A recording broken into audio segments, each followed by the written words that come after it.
Good afternoon, everyone. This is the Water Rates Committee here at NID, December the 2nd.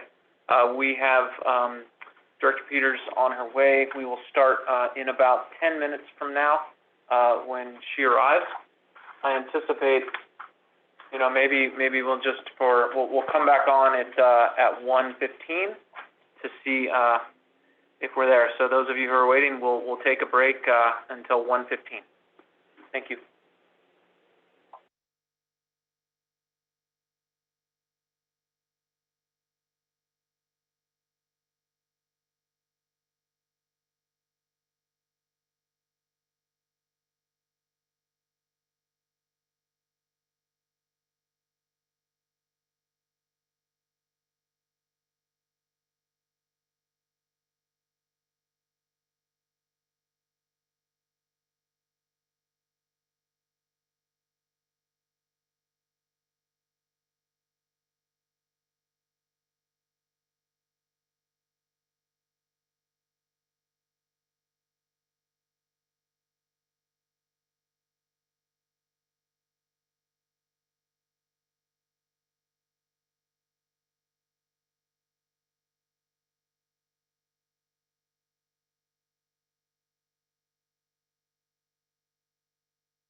Green light is on.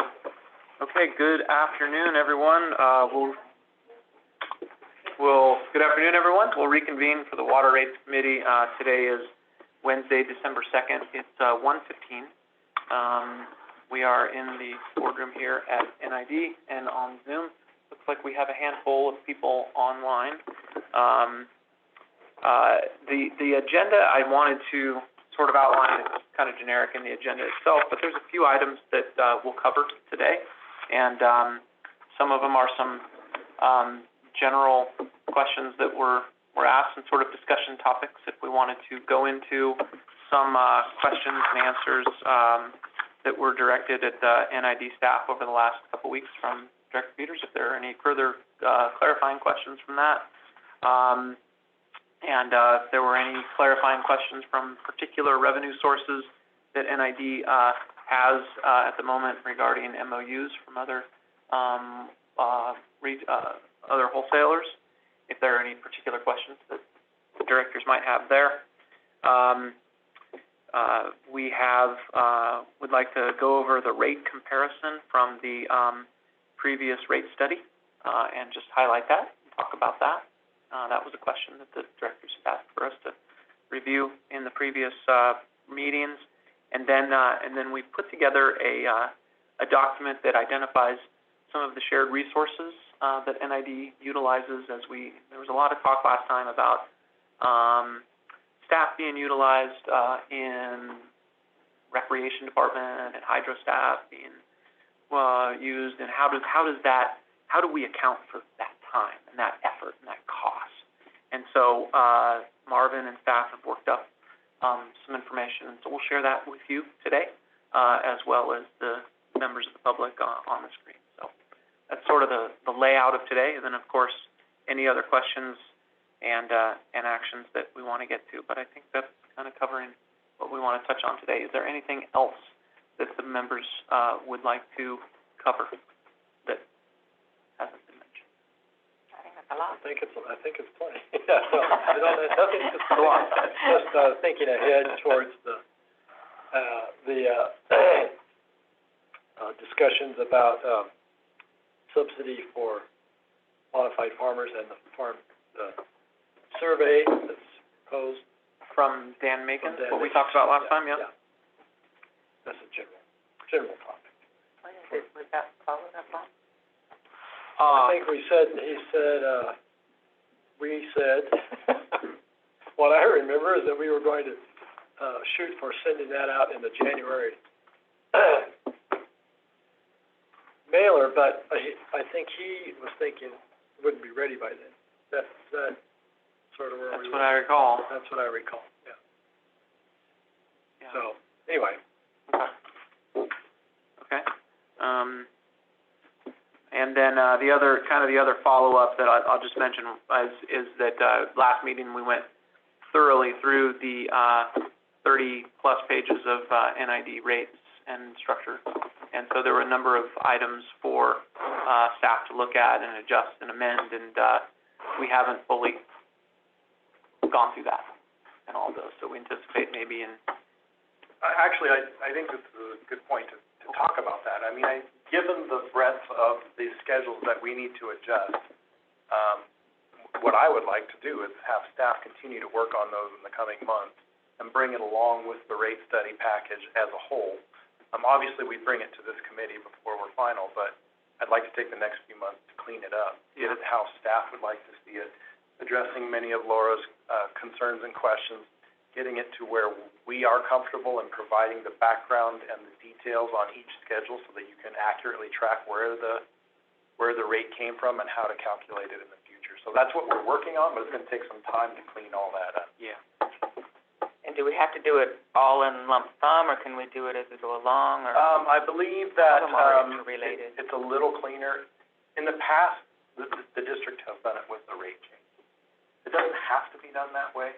I think it's much cleaner, though. Are you talking about the things we talked about that Yeah. whole schedule, not what we charge for water, but what we're charging That's for correct. additional services? That's correct, Okay. yeah.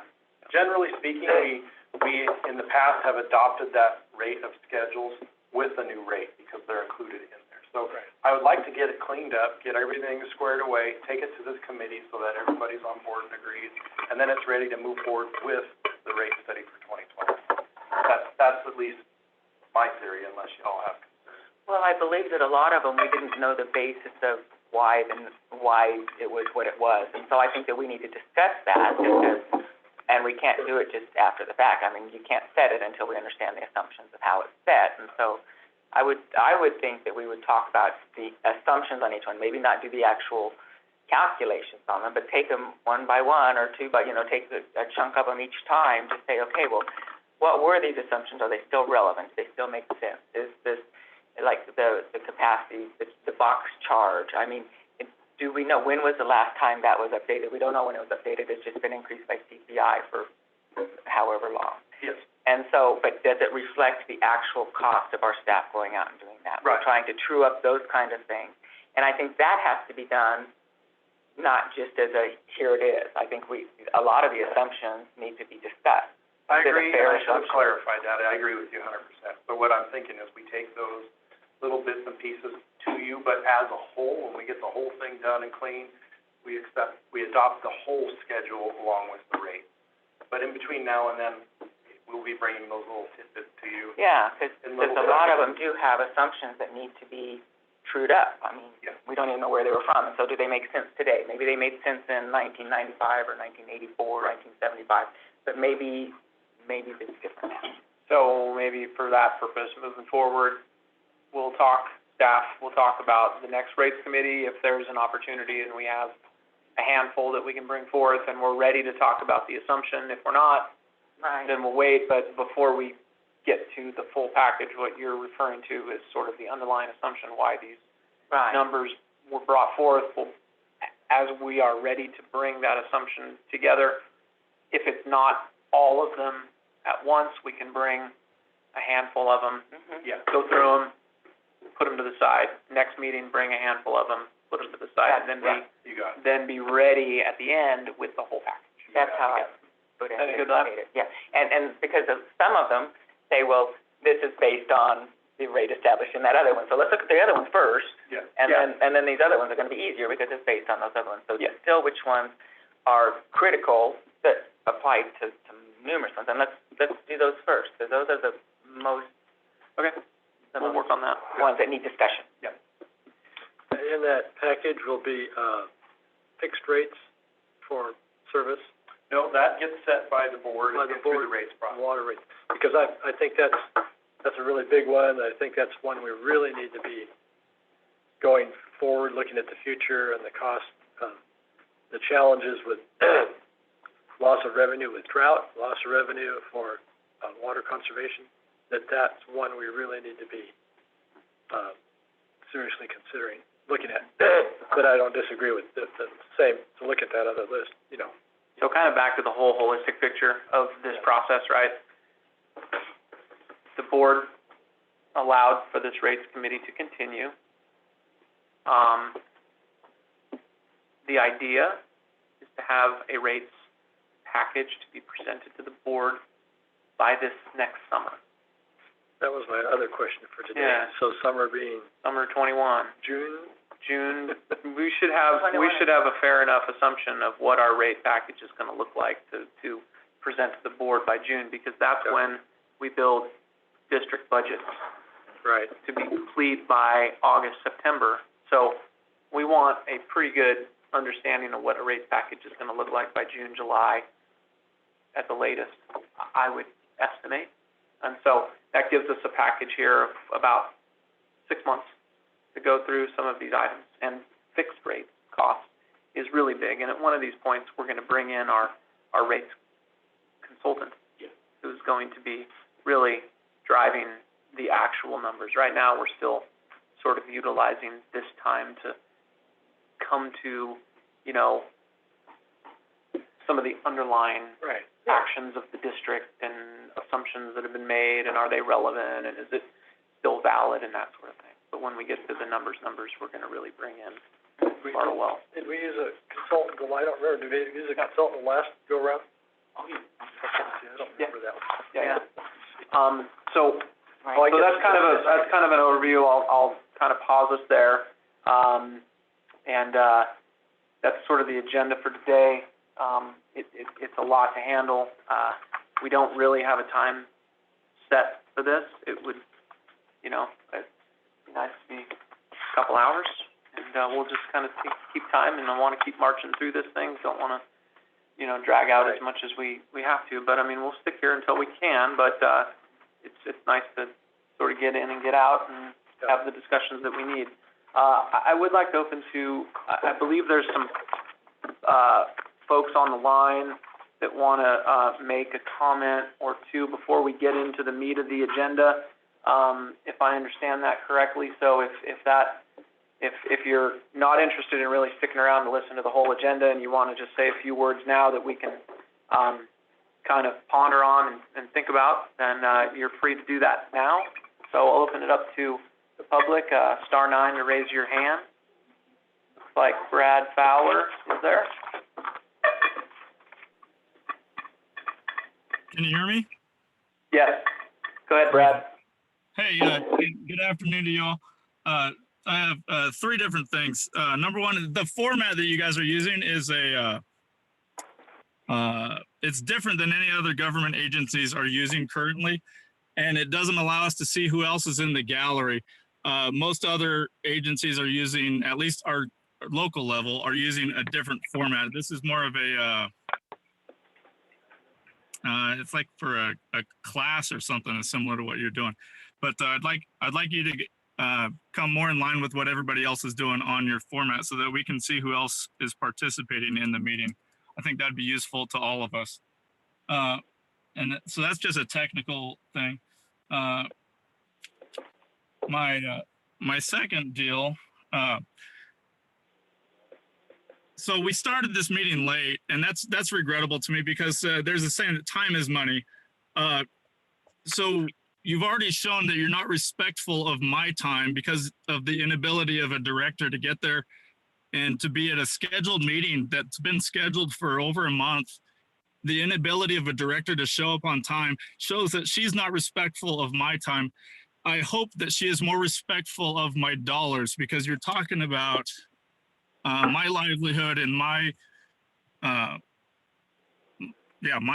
way of making a living for myself and my family. So hopefully that her disrespect of my time hopefully is not indicative of her disrespect of my livelihood, which is what you guys are talking about right now.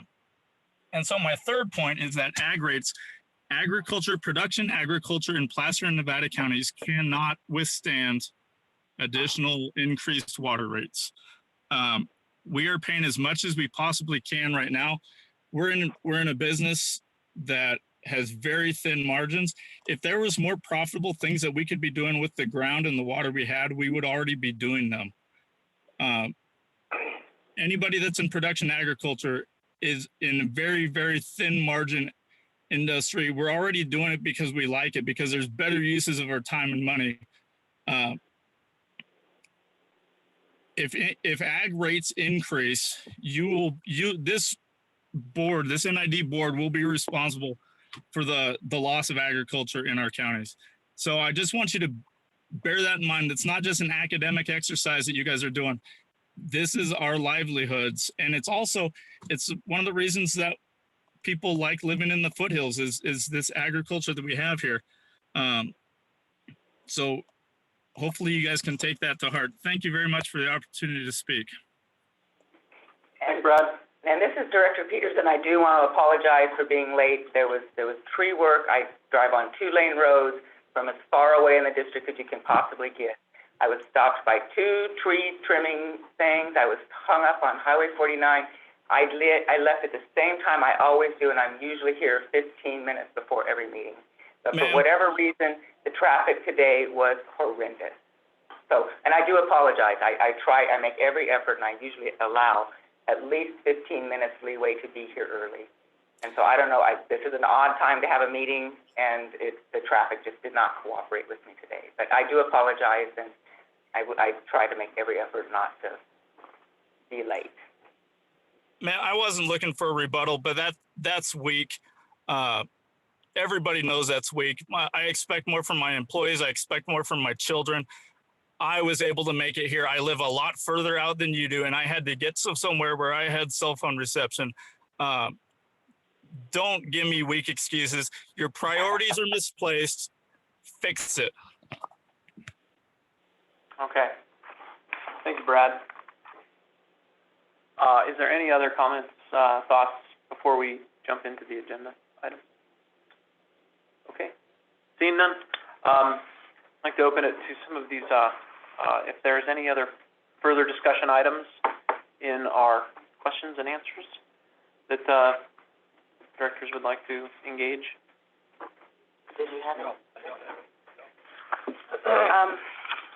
Let's see. And these are follow-ups from our October 27th meeting Right. that were out. Yes, yeah, and so is the backbone extension, you think it's fair that the current ratepayers pay for backbone extension projects? In general, Yeah. just a general comment. Mm-hmm. Backbone extension projects to regionalize the district's water lines and system so that we can connect and provide safety and security for the rest of our constituents. I think I'd like to back that up a little bit and say, excuse me, our current ratepayers are not paying for backbone extension projects through their rate. That's a capital improvement project and it's paid for through tax revenue to the district. Okay. Because it says So the everybody that's paying a tax to the district is helping to fund the program. oh, so it's not the water ratepayers, it's So that's also that's taxpayers. specific to So this is backbone? We taxpayers. just had a meeting yesterday No, about that's water. all capital improvement projects for the most part are funded through Right. tax revenue. That is the goal. As we looked yesterday at, RFWP, what's that term? The District finance water line? District Finance Water Line Yeah. Extension. That the part that NID contributes, and I asked Marvin, I said, is that from, traditionally would have been from Tax money. property tax money, Yeah. and not from operating and maintenance. O&M, right. O&M. And so, yes, those are, I think Yeah. that's been the longstanding policy. In the practice. It's in the practice. Taxes. Correct. Backbone. Taxes, okay, Not so to- not not water policy, correct. ratepayers. Capital, water rate. it's capital. Yeah, taxpayers, okay. That, I just want a clarification, because it says water ratepayers support capital projects, Now, such as water, these, and so. yeah, now the water ratepayers, our labor, like our maintenance labor department, when our maintenance labor department does, pipeline replacement, things like this, if they are able to absorb that within the maintenance department, they can absorb it. As you can see, there is a portion of capital, these are labor dollars supported by, ratepayers. And so, this is, in my mind, this is acceptable because all the infrastructure is owned by the ratepayers. So, but the engineering department's whole capital program, there is maintenance labor that is used, when they do some projects. Most of it is property taxes. Most of it's property taxes. And so, as you can see too, there are other, capital programs that we do use some internal labor to do. And so my position, is just that I think that it's an acceptable amount, because just based upon our analysis, the ratepayers supported 7%, of all the capital projects, just with internal labor. And this was the, essentially the use of maintenance labor, some operations labor, and, so that's kind of where it's at now. And what's our definition of a capital project? Do we have a definition of capital project? Yes, capital project essentially is an accounting term, it's capitalization. So it's, once we do a certain amount of, expenses on a particular infrastructure, we capitalize it. So in other words, we put it on the balance sheet and expense it a little bit over years, so we capitalizing it. When we determine a capital project, we determine based upon our budget, okay, this is going to become a capital project. For funding purposes, we're saying that we're gonna fund it out of property taxes and other, sources, capacity fees. But for accounting purposes, at the end of the year, we don't expense all of those, expenses. We simply roll them over on the balance sheet because they're gonna last longer than a year.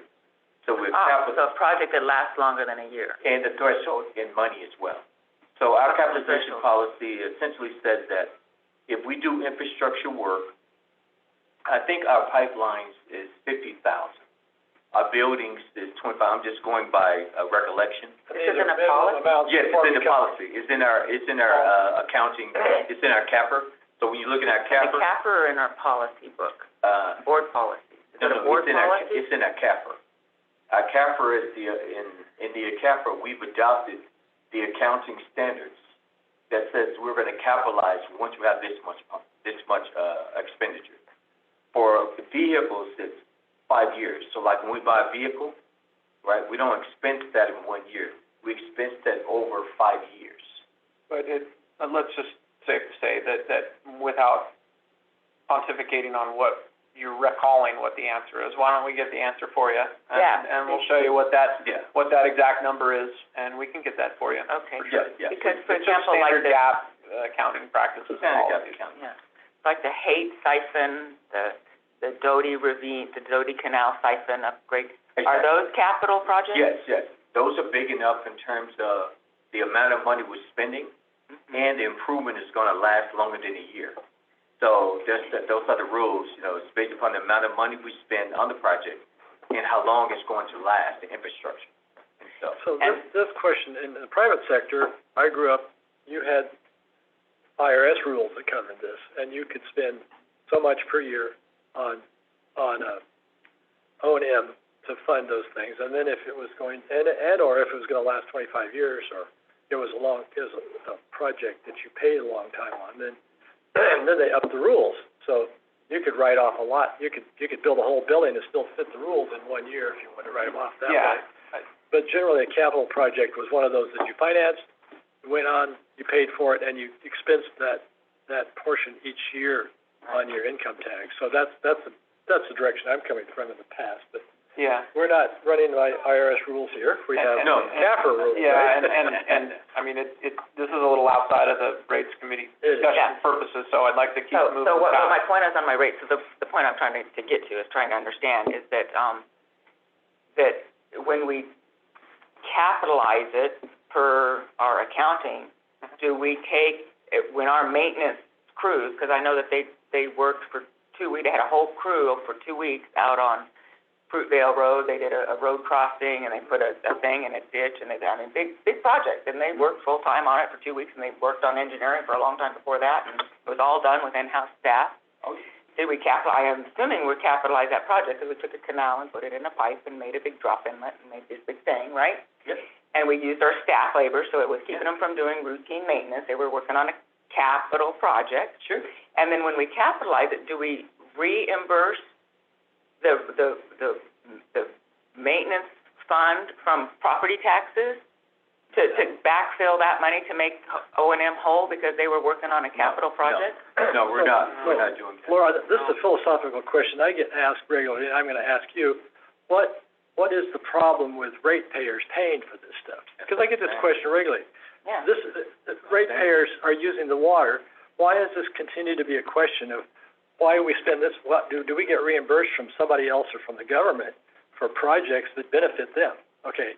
Right. Philosophically, I'm opposed to that discussion. Well, some of them benefit them, and some of them are to upsize for future facilities. But it's back to the postage stamp of we're taking care of everybody in the district, Right. not just one Right. ratepayer who. But my point is because the O&M people are doing capital projects, they're not doing O&M work.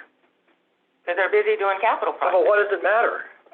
Because What does it matter? then It the all O&M comes out of the suffers, same bucket and the in the end. ratepayers are paying for O&M of the existing system, and the existing system is getting neglected because there's capital project work being Well, it's done. not being neglected. No, it's not. Not being See, this analysis demonstrates that, there was only 7% of the employees' time spent on doing capital projects. The other 93% was spent doing O&M.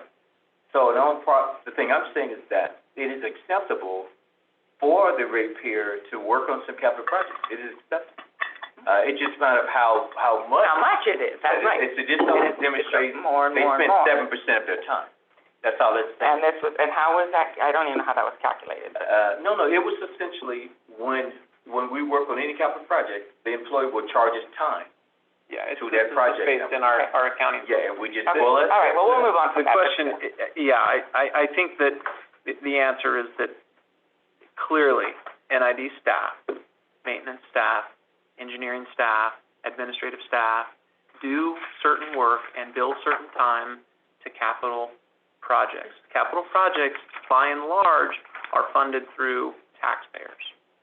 Yeah. The time that our staff takes to work on some of these projects is minimal, as expressed here, and it is in part of bringing the distribution of our water system and whether it's an expansion or an addition or an upgrade or a fix, it is encompassing the whole district as a whole. And therefore, the ratepayers and this amount of time and energy is beneficial to the ratepayers as a whole. We can add to that just a little bit in that the beauty of having tax revenue coming into the district means that we don't necessarily have a component of our raw water rates that are for R&R, repair and replacement, right? Our current customer base is not paying for R&R, essentially. Our rates don't cover that. That's where our tax revenues come in and help with that. Okay, all right. So if you could give me the CAFR information about the limit I'll show you the for what picture. defines capital, that would be helpful. Okay, thanks. And then there was another one on how much staff time is spent on hydro and recreation operations and maintenance. You say, however, there is a significant amount of hydroelectric labor used to bring water from the upper country to the water distribution system, and staff has estimated this amount. So, what is that amount, and what is a significant So amount? that's what we'll what talk is about, that's what we talk about at the last piece today. That's the Okay, that's we're gonna have. presenting it? shared Okay, resource, all right, Yeah, good. that's that shared resources Okay. document that I was, That's good. Okay, and then I had, but we're gonna talk about Schedule 5R and these other ones later on, right, that's part of our yeah, right next. session. So, those are my other questions, and Okay, well, we can segue into that. those are just the general ones. We can get Schedule 5R. Okay. Oh, is that tied in with the agreement then? Yeah, Greg, Oh, there you go. the municipal agreement. That's what, Yeah. yeah, then we're there. We're kind of, Yeah, let's yeah. transition into that, the All right. municipal agreements, and sort of answer whatever questions you might have there. Did you have any questions about those agreements? No. I'm questioning how pertinent they are to water rates discussion. All right, I'll tell you. So, yeah, I would like this not to spend a lot of time running down these rabbit trails that in the end don't change the outcome. They do, they will. Well, I don't see how they do right now, okay? Okay. I don't. I think they're running down rabbit trails that we don't end up with any. We just want to make sure that the my concern is I want to make sure the ratepayers are getting what they're paid for. And if we need to readjust and backfill or get job order contracting or do something to have, so, okay, that's all I'm concerned about. And so on these, municipal water rates, of course, there's acre feet, there's 100 cubic feet, there's minor inches, there's, all of it's all in the metrics. And so, for example, on Schedule 4EI and FI, which is the rates, 4EI and FI are the, what we're charging in district customers for fixed and volumetric rates. This is what we're paying for in district. So in district treated water customers, their first 500 cubic feet, they paid $2.29 per 100 cubic feet. And then after that 500 cubic feet is exceeded, they paid $2.96 per 100 cubic feet. And so when I look at this treated water, I'm not sure why we're providing, are we providing treated water and raw water to this treated water customer?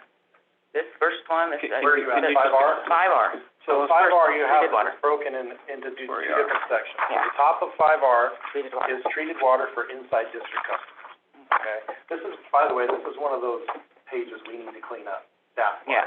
It should not reference any specific account, because this is used for multiple agreements. Oh, It's a universal fee, and so we need to take out where it says 4-inch meter, blah, blah, blah. Okay. That should be, that should just be, this is the treated water rate for a municipal customer, okay? So let's start there, Right. but okay, we'll start there.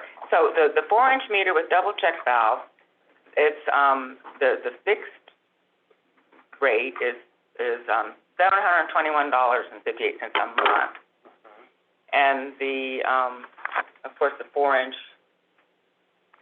treated water on this one, so it's a little more. I don't know why. So 4-inch is $693. So I'm not So sure. it's the standard rate. Okay. It's the standard rate for a 4-inch meter plus the fees for a double check valve. Okay. And then plus $644.69 per acre foot. So we're giving it to them in an acre foot, even though it's going through a 4-inch meter. Correct. And so $644.69 per acre foot, when I convert that to 100 cubic feet, just a volumetric conversion. Yes. It's $1.48 per 100 cubic feet. So they're only paying $1.48 when everyone else is paying $2.29 for the first 5 and $2.96 for the next. And so it's less than half of so why is that? Great question.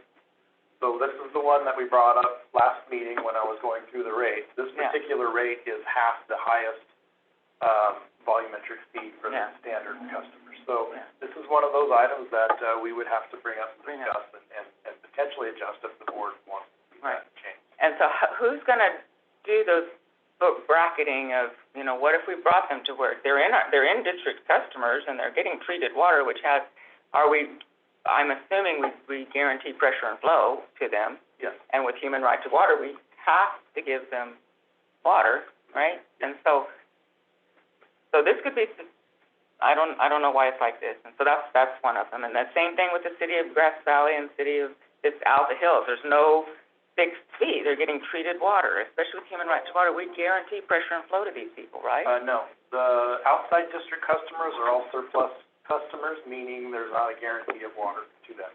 Surplus treated water. Yes, correct. And so we could say, we're not going to Treated or provide you surplus? treated That's water. correct. Treated. But the outside district. Yes. And we supply both, raw and treated. We supply mostly raw to the city of Grass Valley and city of Nevada City, but there are a few locations where we provide treated as well. Mm-hmm. But yes, if you read the agreements that were But attached, they are surplus agreements. so we could say Grass Valley has a way to provide them treated water? Grass Valley, what do you mean by that? Do they have a way to provide Out their the own? hill and Broadview Heights? I Because suspect now- that part of this has to do with the partner fee, right? And location of facilities, right? Why that kind of stuff would exist. Yeah, it exists because at one point in time when the district was formed, the city of Grass Valley, the city of Nevada City elected not to become, internal district customers, so they are exclusionary islands. Therefore, they have not had to pay any tax, NID, or any of that. So when they want water from us, they become a surplus water customer, and they pay a 25% higher fee because they're not internal district customers. And it's subject to a surplus. In other words, so the water code, California Water Code says that we cannot, short our own internal district customers while continuing to provide full service for outside district customers. It's against the rules. We'd be injuring our own customers for folks who are outside district customers. Right. But we charge our internal customers a fixed fee to pay for the treatment and the pipeline. Yes. We're not charging them a fixed fee. That's correct. And why that was established that way, I don't know, it was before my time. Right. But these rates are all set by the board, and it's something that Yeah. if wants to be adjusted, it's something we need to look at. Yeah. It's a little bit different than the 218 process that we do with all our customers, because these are municipal, they're handled a little bit differently. And so I think I have to defer to maybe Bartle Wells or someone to give us the ins and outs on how we can adjust rates for municipal. Yeah. I would say this is a naughty, with a K, issue that has been on before the board since we've been here. cities that isn't germane to our 218 discussion. It needs to be addressed. To our rate. No, to our discussion about rates, because it's a whole different ball of wax with the cities, the two cities and the, correct? I mean, this is where this is going. The only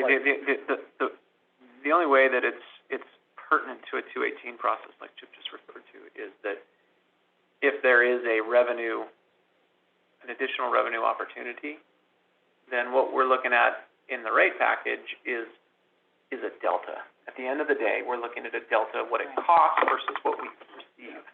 And if there's a revenue increase based on a historical anomaly or an agreement that was created at some point in the past, then that delta perhaps could be shrunk.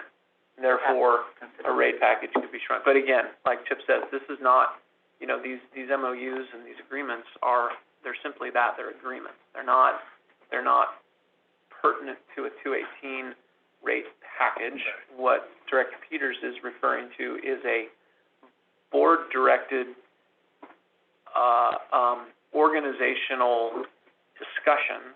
So I might recommend that if we I'm certainly open to doing it. I think that's necessary. If we want to go process down this path, then it is a recommendation from the Water Rates Committee to the board to explore the options into these particular activities. And I think that's not a short-term fix, because it's a relationship with different municipalities that we have in our area. But I think the point is that we're not going to solve this and say it might be an anomaly now based on our rate structures, and that's all good and fine. But it's the board, we need the board's direction for something like this. It is outside of the Water Rates Committee process. I mean, if it's identified as, hey, we found a concern. We found a concern. That's great. Yeah. So then I would recommend then that concern gets reported to the board from the Rates Committee, and that the request then from the Rates Committee is that we look into it, and then we go forth from there. I think Right, because these people that are out of district are paying $1.85 per 100 cubic feet, no matter how much water they buy, when in-district people are paying $3 for over 5 HCF. And so I think historically, and I don't know, but we can't only solve this by increasing rates. We have to look at the entire picture. We have to look at where are we perhaps not collecting relevant or equitable revenues from places where, I mean, I don't know why someone outside the district doesn't pay a fixed fee to help. We're giving them treated water. We're spending a lot of money to treat our water, and they're not paying to help treat the water. They're only paying $1.85, which is half of the price that we pay for their water. And their rates are cheaper than us, and we're doing the treating. I mean, I don't know. I want to explore it. I'm not saying, I think we need to look at it comprehensively. And that's what I'm trying to do. I'm looking at the revenue side of it as well as the expense side of it. And then the way to do that at this point Let's bring it to the board. is bring it to the board and make the case to the board that you found something. We found something through this process. Okay. And that there is a direction to staff to explore, come back with ideas. Obviously, must be speaking with these different entities, right? I mean, these are agreements, and so that takes on a different flavor and a different process. Right. But if we don't address it, if we don't start addressing it, it'll never get addressed. And then it's just burden. You heard Mr. Fowler. The ratepayers, we've had rate increases every year for 10 years, and it's the same people who are getting the rate increase, and other people are still back in 1975 rates. And so, I agree that we should bring this into, when we bring the rates, the comprehensive rates, when we bring the rates, we got to bring the basis for how we would charge these municipal customers. It just can't be in the past, because we got one pool of labor. They don't have dedicated staff to bring water to these customers. You got one pool of cost. We have to determine how we're going to charge them. We can't double charge them, like we charge our ratepayers and then we just charging them for the same amount. No, we have to determine logically in other words, we got staff providing water. Got the same staff providing water to our end customers as the same staff providing water to our customers. Same staff. But we got to find a way to allocate costs correctly to them, those particular customers. And obviously put a premium on them because they're out of district, But we can't do it in a vacuum. It has to be done comprehensively when we look at all the costs for the rates in district and out of district. And then we make a reasonable allocation and saying, this is the cost for the out of district, and therefore this is what they're going to be charged. In addition to that, there'll be a little premium. But you can't just do the rates and then you got the same cost over here, and you say, oh, okay, here's the cost for the municipal guy. It's got to be done together, because it's one ball of cost. So, exactly my so point. we'll look at that. We'll tear it apart when we do the rates and determine kind of like the best approach. Chip and I'll look at it. Are they going to get kind of costed based upon the way we're charging the in guys, and did they get a little premium? We'll look at it. We'll tear it apart. Okay, that would be great. Because with the new, they call it, I used to know the water code section of it, but the human right to water. You cannot cut off people's drinking water. That's against the law at this point. People have a human right to water. It's not a lot, it's like 55 gallons a day per person. But they got to pay the reasonable cost for it. But yeah, and so to say that we're not charging them our cost to treat the water and deliver it to them because I don't know why. I mean, since these agreements have been written, especially on the treated water side, it's a new paradigm. I mean, we're in a new time.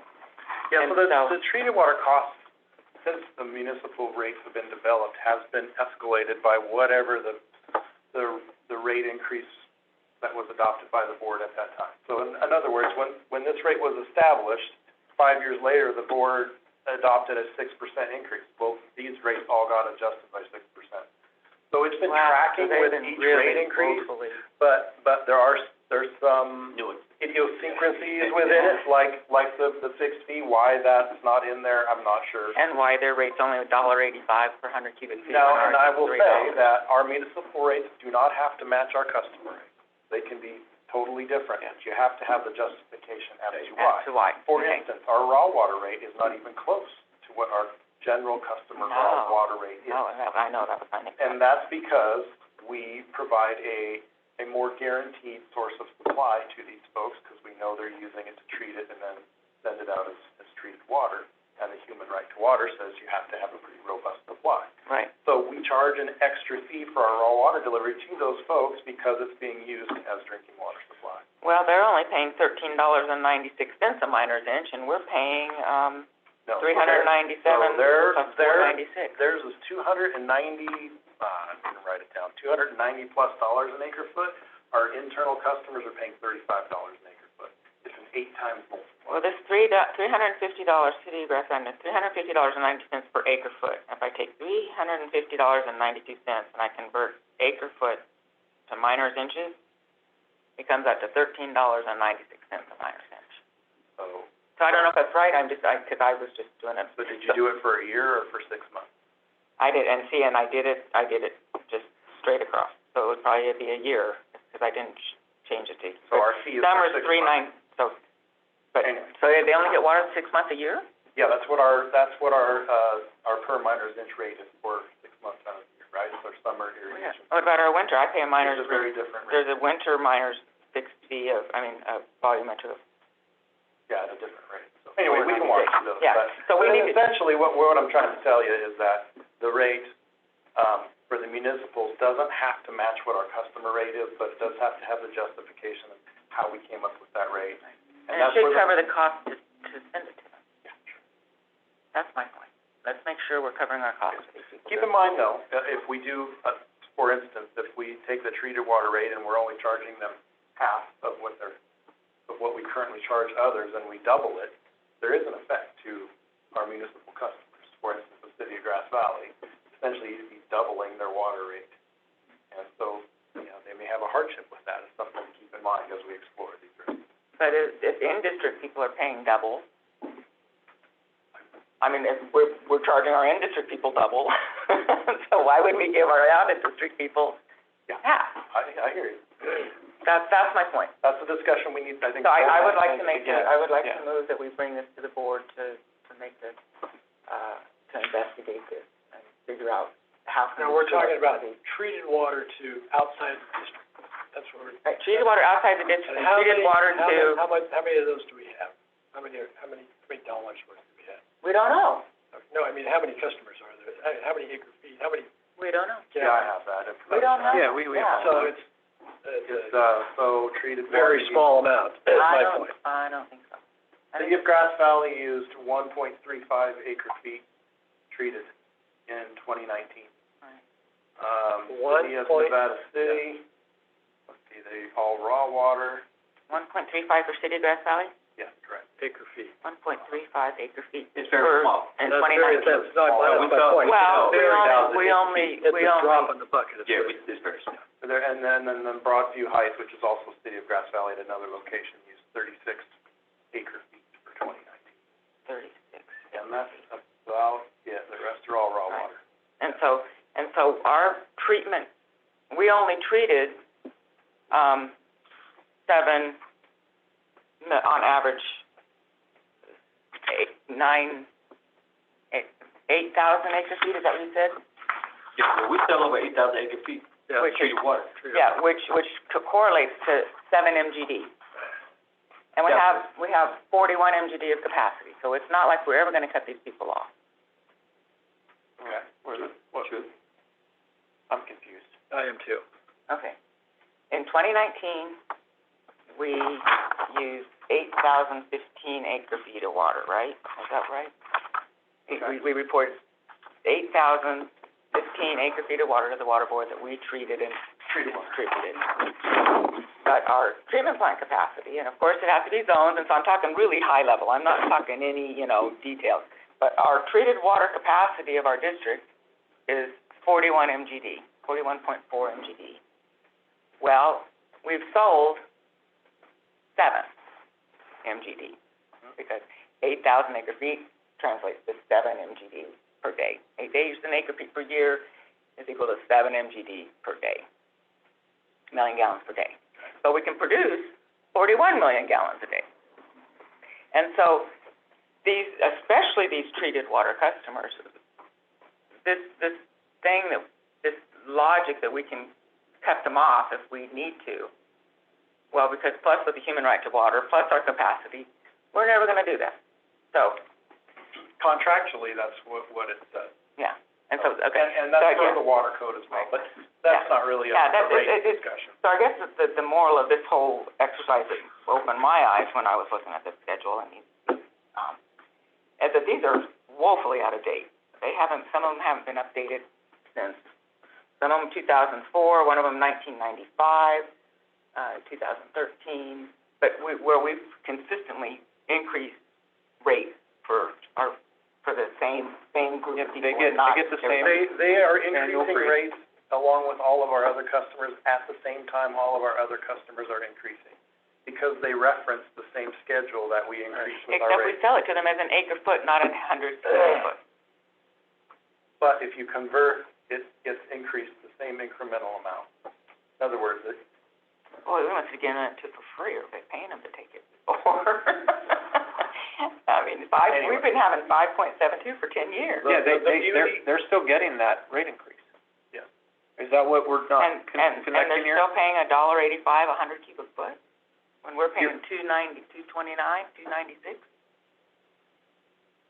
So we need. Are you looking at an agreement that was signed and dated in 19?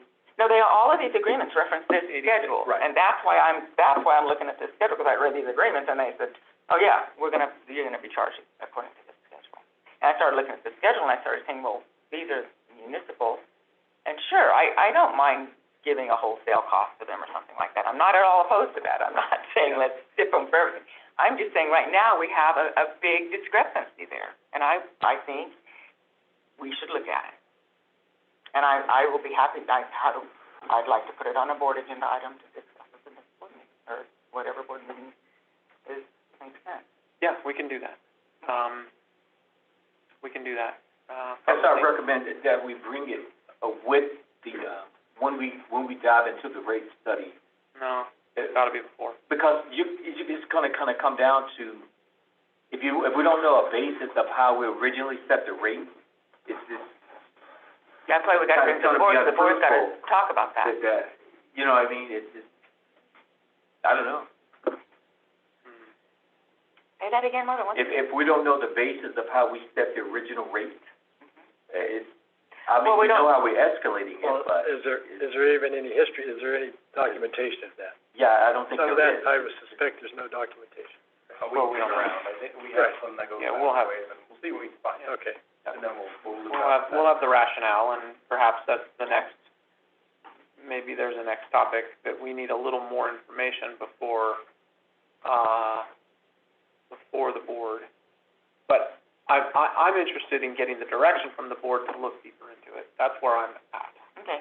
I think that's the direction that's necessary. Chris, do you support my request? I do, I think it's,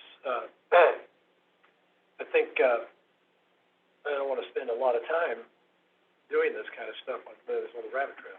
That's all. I It's think- revenue, it's revenue, and It is the more revenue, but revenue we're we talking bring about a in, big the less picture of here, it. and we're to be involved in the big picture and not getting involved in the weeds. I think we're getting into the weeds and spending a lot of my time getting in the weeds where I think we need to be talking about big picture. So tell me what big picture stuff you want to talk The big picture, like, looking at the budget, determining whether we need to raise rates, okay? We've already cut the budget this year, right? Coming year. We cut it to bare bones. We found out yesterday, we had this exercise yesterday to roll money over because there wasn't budgeted, okay? And saying, No, it was budgeted, but it wasn't completed work. well, that's true, but that one project, it's taking a combination of 2 years' budgets to get it, okay? Because that was cut out of the budget. That's an example of a project, a water line extension, that, It came out of the blue, it never came to engineering, I guess in 2018, January of 2018. well, they're all there somewhere sometime. Anyway, my point being that the discussion about water rate increases, we got to, I believe we have to look at the budget increases that are fixed. To me, the fixed ones are, anytime we have a fixed cost that drives up the cost of doing business, those things are not covered when we make a budget. There's no new money coming in for those, okay?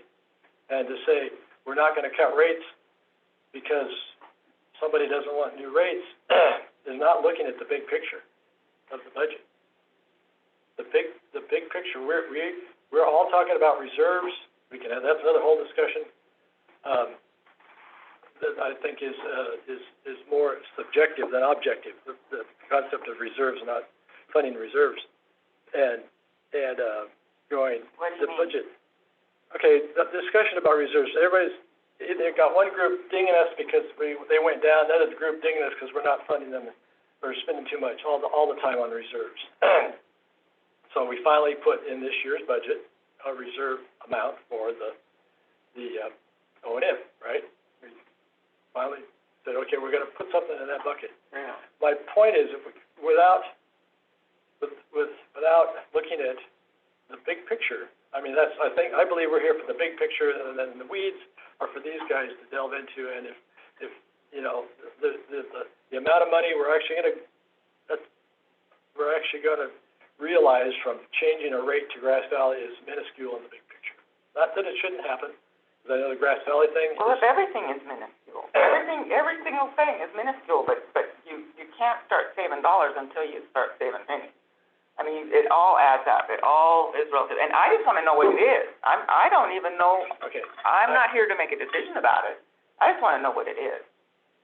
So, Anyway, And I going believe that forward. the big picture is looking at the whole picture, looking at revenues, expenditures. When on my personal finances, if my credit card bills start coming in, you know, twice as much as my income, I'm not gonna go and say, credit card company, please My give me point more right money. now I'm is, spending more money if than- we get off into the weeds in these meetings, we'll have, by June, we still won't have a recommendation of the board, whether we need to raise it. here's the place for the big picture. Is the budget. It's the budget. When we talk about the That's the budget, budget, yeah. when we talked about the budget this past June, July, August, September, is when, that's the big picture, that's when we look at the bigger stuff.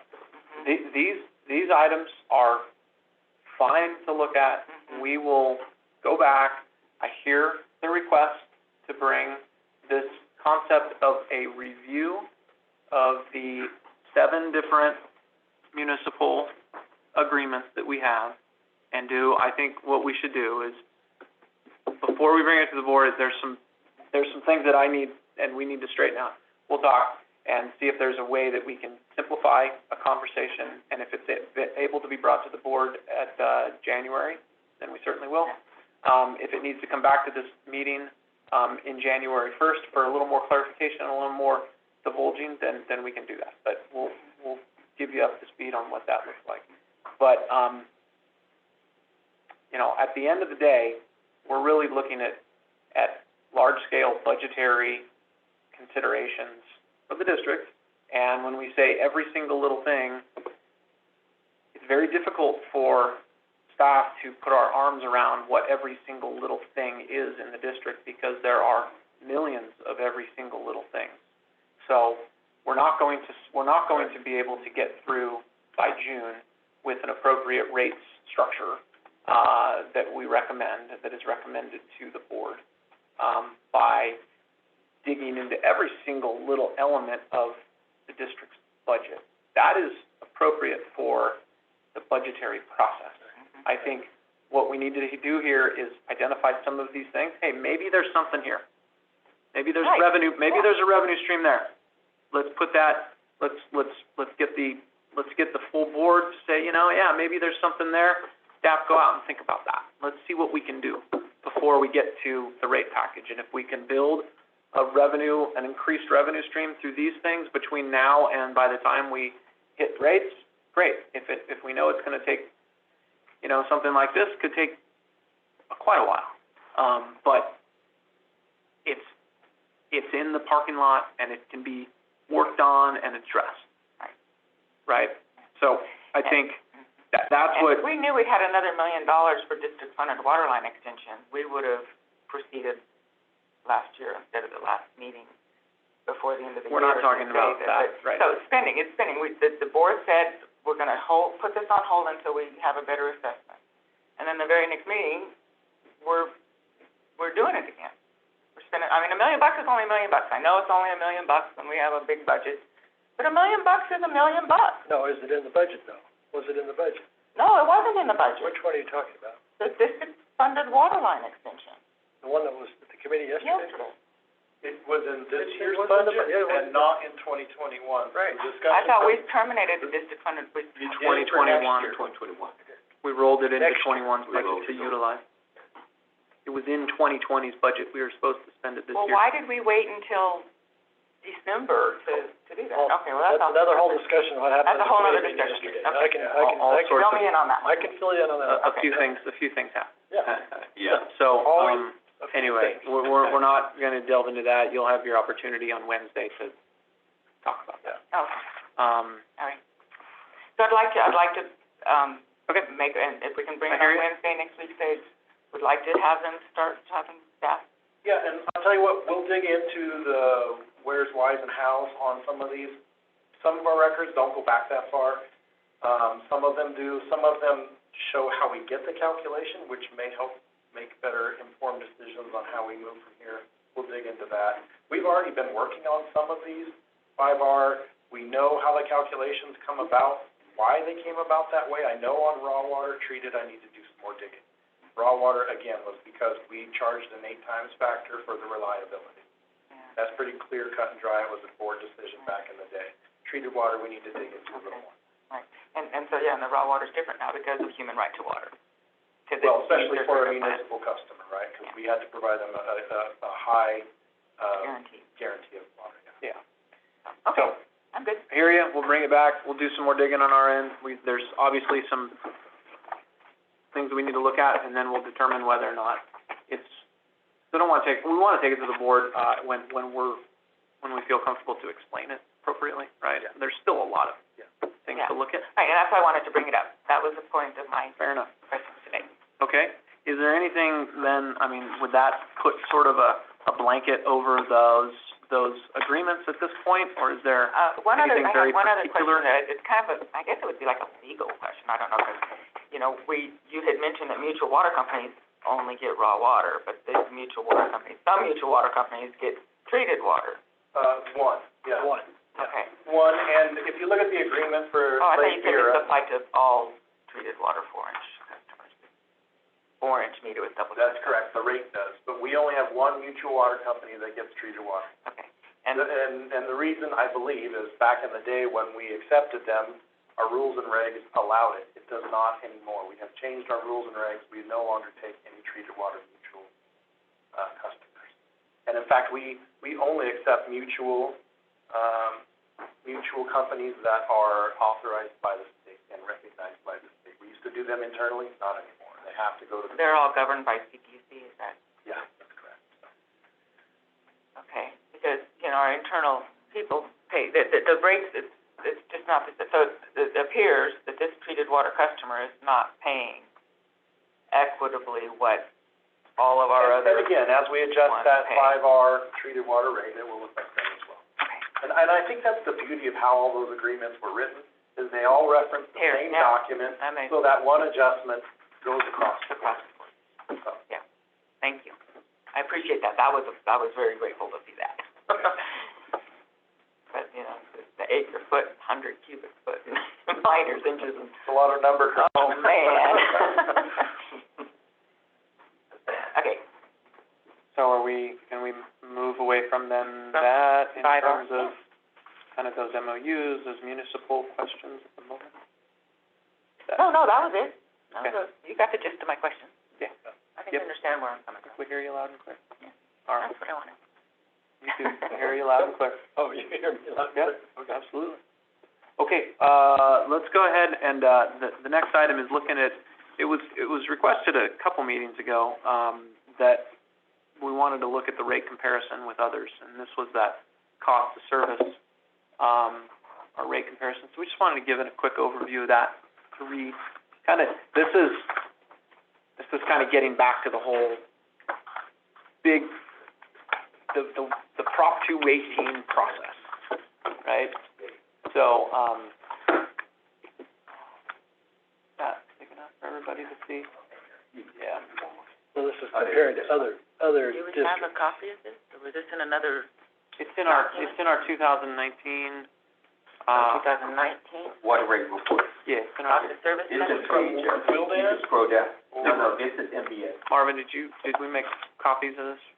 I can make a copy of I it. brought my cost of service study, I was wondering if that's where. What Yeah, page it's is on it on? page, scroll down just a little bit. It's on, I think it's page 25. The bottom. Yeah, page 25. It's in Water page rate, 25. What? Water rate study. Go to the 25 top, of the there's India, of this one.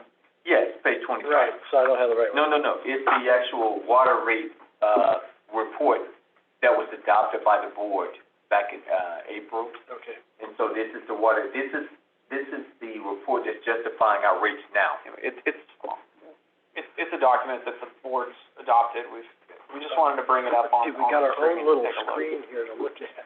Yeah, so all we're doing is, all we're just showing is that we do a rate comparison every time we do the water rate reports. So every time we do our 5-year cycle, water rate study, we do a rate comparison every time. And so this was the rate comparison we did in 2019. You can see how NID's rate fared to, the other agencies around us. So we were at, a rate of $90.40. This is treated water, I assume? This is treated water. Yeah. Okay. For 2,100 cubic feet. This is for your 5 ACF and then your 10 ACF. So you can kind of see how we fared. Right now, I mean, it's pretty comparable. I mean, you can kind of see how we're faring. The 21 HCF on the right-hand column is basically what our average usage was at the time. Oh, okay. That's why we Ah. use that number. Oh, okay. Oh, thank you, that helps. I mean, so you can see we're not the least, the cheapest, but we're not the most expensive. Right in the middle, right? Yeah, we kind of, We're pretty close to the middle. And this report, it lays out the 5/8 inch meter rate, so. And also too, I mean, bear in mind when we do the cost comparison, this doesn't tell you kind of like where another entity is in terms of them spending money on their infrastructure. Like infrastructure just wears out, and then on a 5-year cycle, that one agency might have to spend a lot. And then the next 5-year cycle, it has to spend less. So this doesn't necessarily tell you where these entities are in terms of their cost cycle of their agency. So yes, you have to take this with a grain of salt, because at any point, any agency for the next 5 years, they might have to go deep. And then for the next 5 years, they got to go Well, if they're doing asset left. management, they're planning for a range. They're saying, we're gonna have to replace this. Yeah, We're so- gonna put a little bit aside every year, so it's not a big spike. Yeah. So I don't necessarily agree with that. I mean, you can't, because agencies go through cycles. This is a cost cycle. We've been here for 100 years. So any 5 year that you compare our rates, we might be at a different portion of that cycle, and the rates are gonna be impacted with that. So what I mean is that you can't just look at that and just say that's where the district will always be. It just depends upon what we're facing for the next 5 years. Do we know how many of these other agencies get tax revenue? Property tax revenue for capital I've projects? heard not very many or. Hardly anybody. That's a good point. And that would explain why some of them are higher than us. Yeah, that's a good point. Because we There's do a lot of all these peaks and valleys, we Exactly. have property taxes to There's a lot of factors. smooth it out for us. The other thing that I always am impressed by in this particular spreadsheet is the fact of NID's infrastructure is massive I was gonna, compared to some of these agencies. 500 miles of raw water canals, Right. 400 miles of pipe, reservoirs, all of that. When you add all that up, our infrastructure is massive compared to some of and do we have the same chart for raw water? No, we don't do a well water. we Because have it, but what I've heard don't have is, it available. like PCWA buys water from PG&E, right? They don't Yeah. have all this infrastructure they're taking care of. They just buy the water and pass it on. And so that's a huge discrepancy to try to compare us to PCWA. That was another thing I was gonna say Without too. knowing their infrastructure. Your cost structure, your geographical footprint, all of these things, number of employees you have, how automated you are, all of these things are into that rate.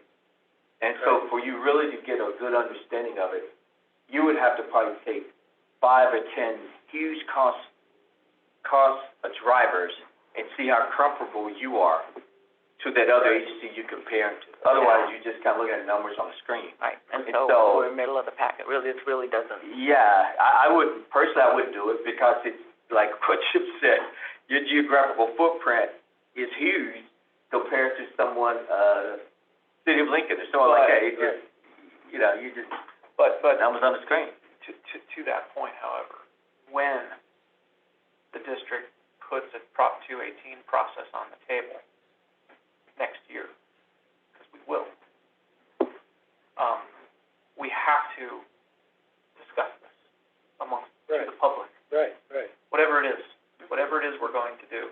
And this is the type of data that the layperson sees, right? The nuances behind these numbers are the most difficult thing to bring forth. Right. And that's the most difficult thing to address and to kind of impart to the rest of the community and to the public to really understand.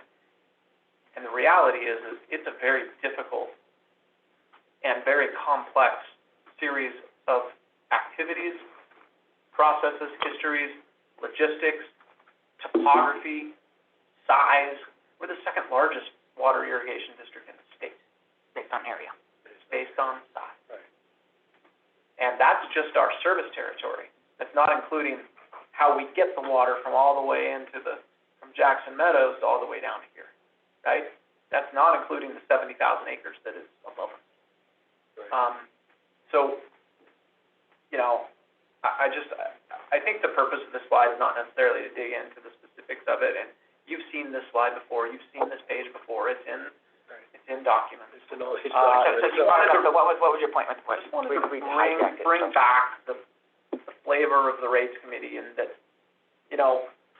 in the public sphere, we're working against some of these numbers. We're working against customers such as Brad Fowler and any others that are saying, we're just, you guys are just too high. You're just too high. And I think that Or you can't go any higher. we have to recognize that there are so many nuances within our systems compared to these other entities. It's fine to put these comparisons up, but without the context, and the context is almost too great to even list because it's topography, it's automated systems, it's whatever size, and I just, it's not for any educational purposes, really. It's just to recall that this kind of document, when we put together the next rate package coming up this year, we're going to have another table that's going to look similar to this, and it's going to compare us to all of these other entities. But it might be worth, as we talk to Bartles and Wells, Bartles and James. What time is it? 5 o'clock. That there's going to be a lot of this. It might be interesting to try to think about these nuances within the district, because it is a lot about explaining our system to everybody else. Not a one-for-one. It's not an apples-to-apples comparison to say, well, BCWA is $1 cheaper than you guys. We should go match them, be the lowest cost provider. Yeah, match them. Be the low-cost provider. Do we want to be the low-cost provider? I know in business, you could be the low-cost provider. You can deliver a pile of garbage, right? You can deliver a garbage product. They do. Right? And they do. Versus the right. Anyway, so. Yeah, well, like Greg said, this is illustrative, but our rates are defended based upon the 218 cost analysis, not this chart. So, in other words, somebody challenged our rates, we're going to take them to this chart. Right. We're going to take them to the 218, how we grew through the numbers, how we came up with the rate. So that brings up my thing that's in my mind all the time on these discussions is the cost of service studies show that treated water is already paying their fair share. In your analysis that you presented, I think it was with a CAFR or the last quarter, showed that we need to, in order to keep this business going, we got to raise rates 7%.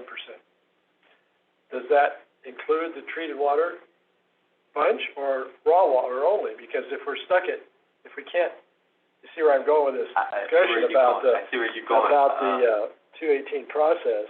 Says we can't charge more than the cost, right?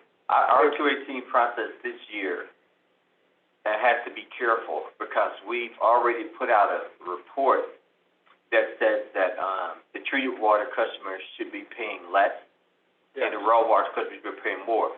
So we got to be careful in terms of how we structure the rates and not to get a challenge by a particular class of customers. Because we've already put out a study that says that it's costing about 56% for us to give treated water customers their water. We're saying it's about 46 for raw. But however, having said that, we are still going to look at the allocation of our overhead costs. Remember, our overhead costs is about $20-some million. All of our overhead departments. Right. We have a little slide for that. The basis we're going to spread that, it's not going to be on the basis of the percentages in the field. Okay. But we're going to use the cost of the number of accounts. Therefore, the treated water percentage is going to go up some in terms of its cost. So that's going to help soften. But it's going to pass the legal test. Oh, yeah. That will pass the legal It has to pass the legal test, right? That's my point. Now you're getting me into the nuances and the weeds here of how to do that, right? Yeah, and we definitely, I have a little slide, we'll look at that, but we definitely want to be careful with whatever rate we come up with, that it's a rate that we can defend. Right. But you guys, this is the exact reason why we're here. Right, and that's is because the board adopted the third year of the 3-year rate package and didn't adopt that, I'm going to say draft. It wasn't out yet. Study. It wasn't out yet. Because it was, we're looking at it More holistic. we're looking at it differently than what the study referenced because it wasn't complete. So, there's, yeah.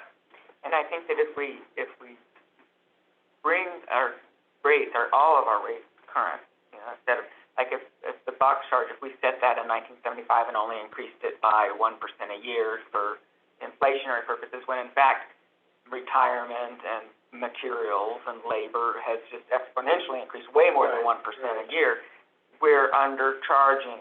And we do have a right to recoup our costs. We are a nonprofit. We're not here to make money, but we're not here to give money away either. So looking forward, can we,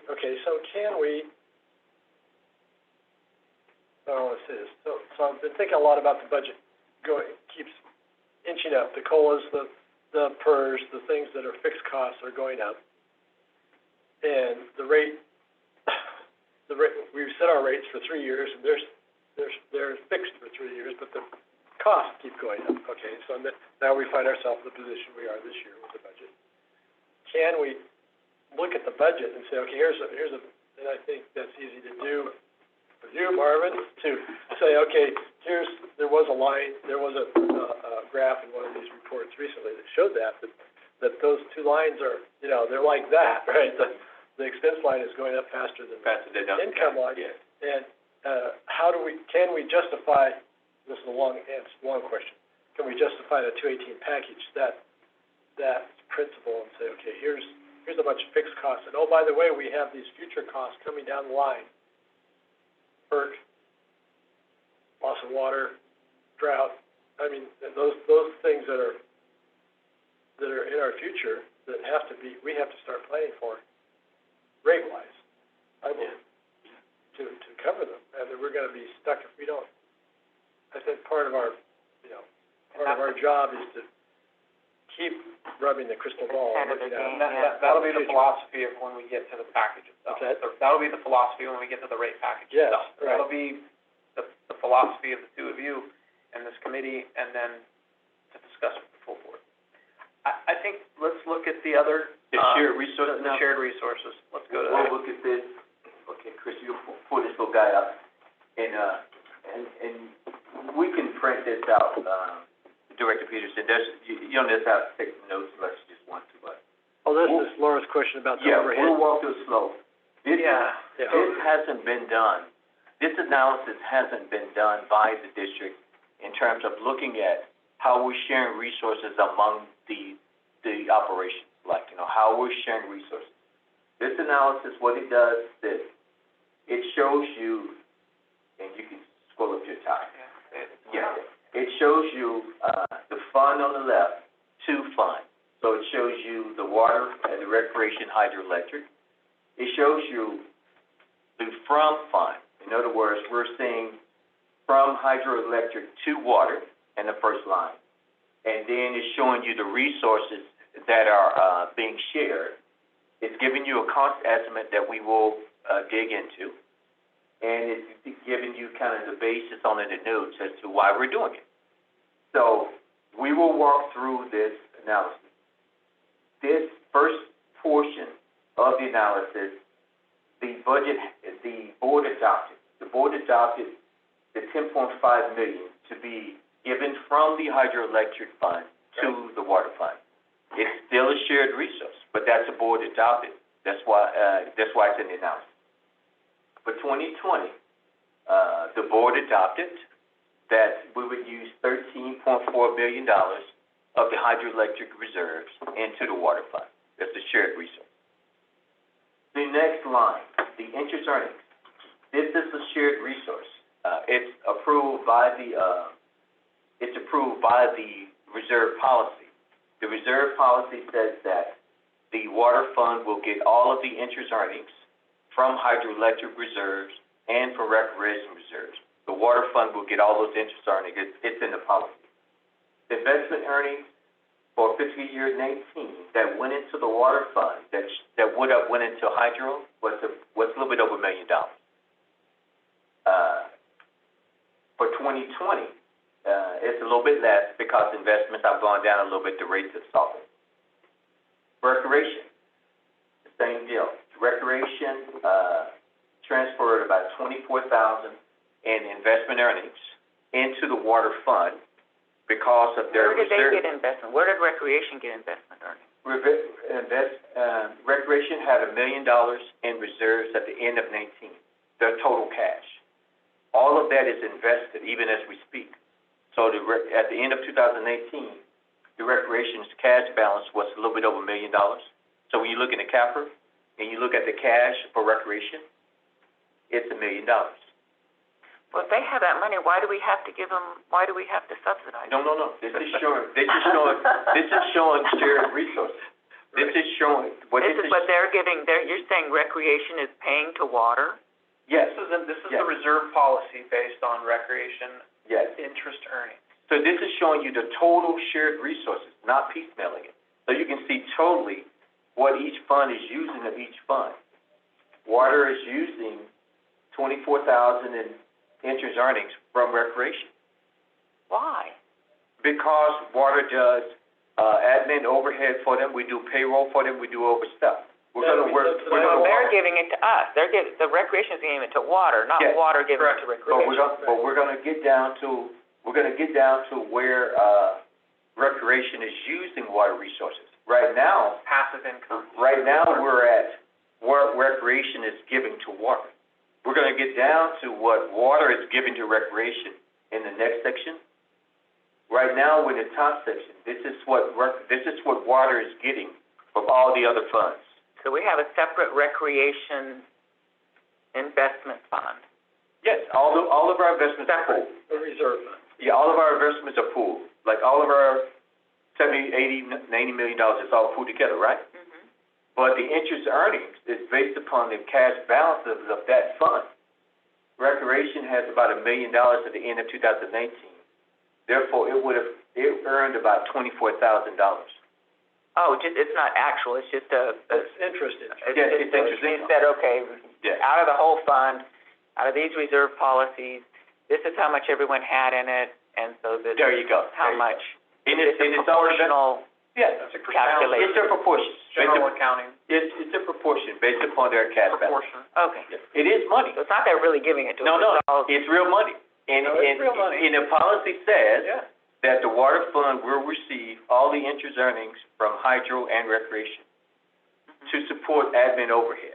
Because recreation doesn't have an IT, Okay. it don't have a finance, HR. so This is going back to the questions you asked before. Yeah. so we're showing you It's shared not making a resources. lot of sense, but it's coming together. It's coming together, yes. Yeah, I'm catching on. So for 2020, it's kind of small, because of, their earnings. Now, this next line here is a very detailed line, and Ken did a great job. This next line is our attempt to show you how much it costs to bring the water down to the Scotts Flat and Comby reservoirs. Okay. This number here is what it's costing you to bring the water down. Click on, Chris, click on this tab here. Hold on, before you go there. Does that sink in? Absolutely, I know what he's talking about. So I'm sure kind of the details. Yeah, because when I looked at the expense reports last year, it was nowhere near this amount. Okay. So I'm we dug very into it. curious of how We we dug arrived into at this, yeah. So, click on where it says to Scotts Flat Comby. This guy here. Yeah. Oh, God, I mean, that's so small. We these have are, to make it bigger. these are the additional bodies that you would have to hire to bring the water to Scotts Flat and Comby reservoirs. Because Chip, you can't double up, right? If hydro did not exist. If hydro did not Hydro did not exist, exist, right, right. you gotta bring these bodies in to bring that water down. By, That's the argument I'm using with these people about maintaining the dams, subsidizing. Yeah. maintaining canals, treating, you gotta hire these people, treating it, complying with, rules for dams and treated water, because the water is just sitting up there, right? So you gotta maintain it.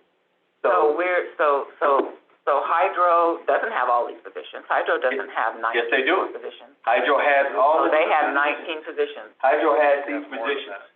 Yeah, They even there's got no more. water. They got 35, right? Because I Hydro looked is at like all of 35. the, Yes. facilities, upper division watershed, all of the upper division recreation, all of that on the 2019 end of year expenses. And these people are not charging their full time to. Wait, this is not, No. this is hypothetical. This slide is hypothetical. Right now, this Oh. hydro, This is not actual. these are all hydro has these Oh, I'm people now. interested in actual. No, this is what's in the budget for 2021. These are hydro people. Hydro is paying these people. Hydro's paying these people. So if Hydro didn't have a senior To dam work on water facilities, to break it down. but they're not charging to the upper division water. No, they're just charging the Hydro. That's, Kian's on the line. Yeah, but Marvin, this is Ken. Can you hear me? I can add Yeah. some flavor to this if you'd like. Yes, please. So what these numbers are, what these total bodies here are, is the number of people that would be required to get the water down the hill if the hydroelectric plants just cease to exist. So some of these people are in the budget, but some of the people, if we don't have hydroelectric plants, we don't need hydroelectric plant operators. But we do still need some sort of distribution type of operator to make sure that water gets out of the reservoirs through the Milton Bowman Tunnel, down the Bowman Spalding Canal. So some of these positions replace positions in the existing hydroelectric department. So it's not quite a one for one, but what you'll see is certain positions have been entirely eliminated. So we don't have any electrical system technicians because they generally work on the plants only. We've deleted the department manager, assuming that these bodies would be, if the hydroelectric department didn't exist, that these bodies would be absorbed into either the water operations department, the water maintenance department, or the engineering department.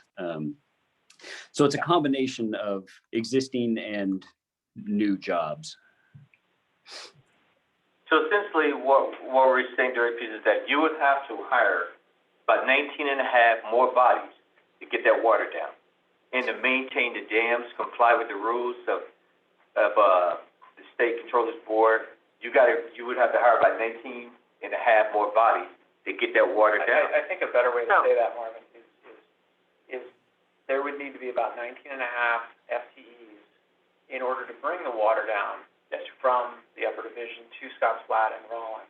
Right now, it's being managed through the hydroelectric division and some other maintenance occasionally division staff. There you go. But it's almost absorbed within water ops, water maintenance, engineering,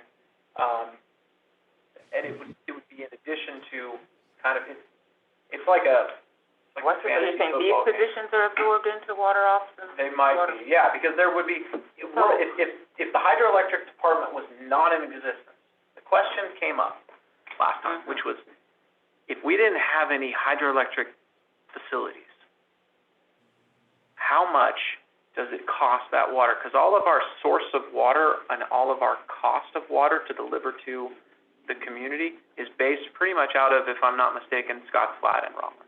Correct. Everything south of, downhill from that is when costs start incurring to the water rates customers. So how did that water get to Scotts Flat and Rollins?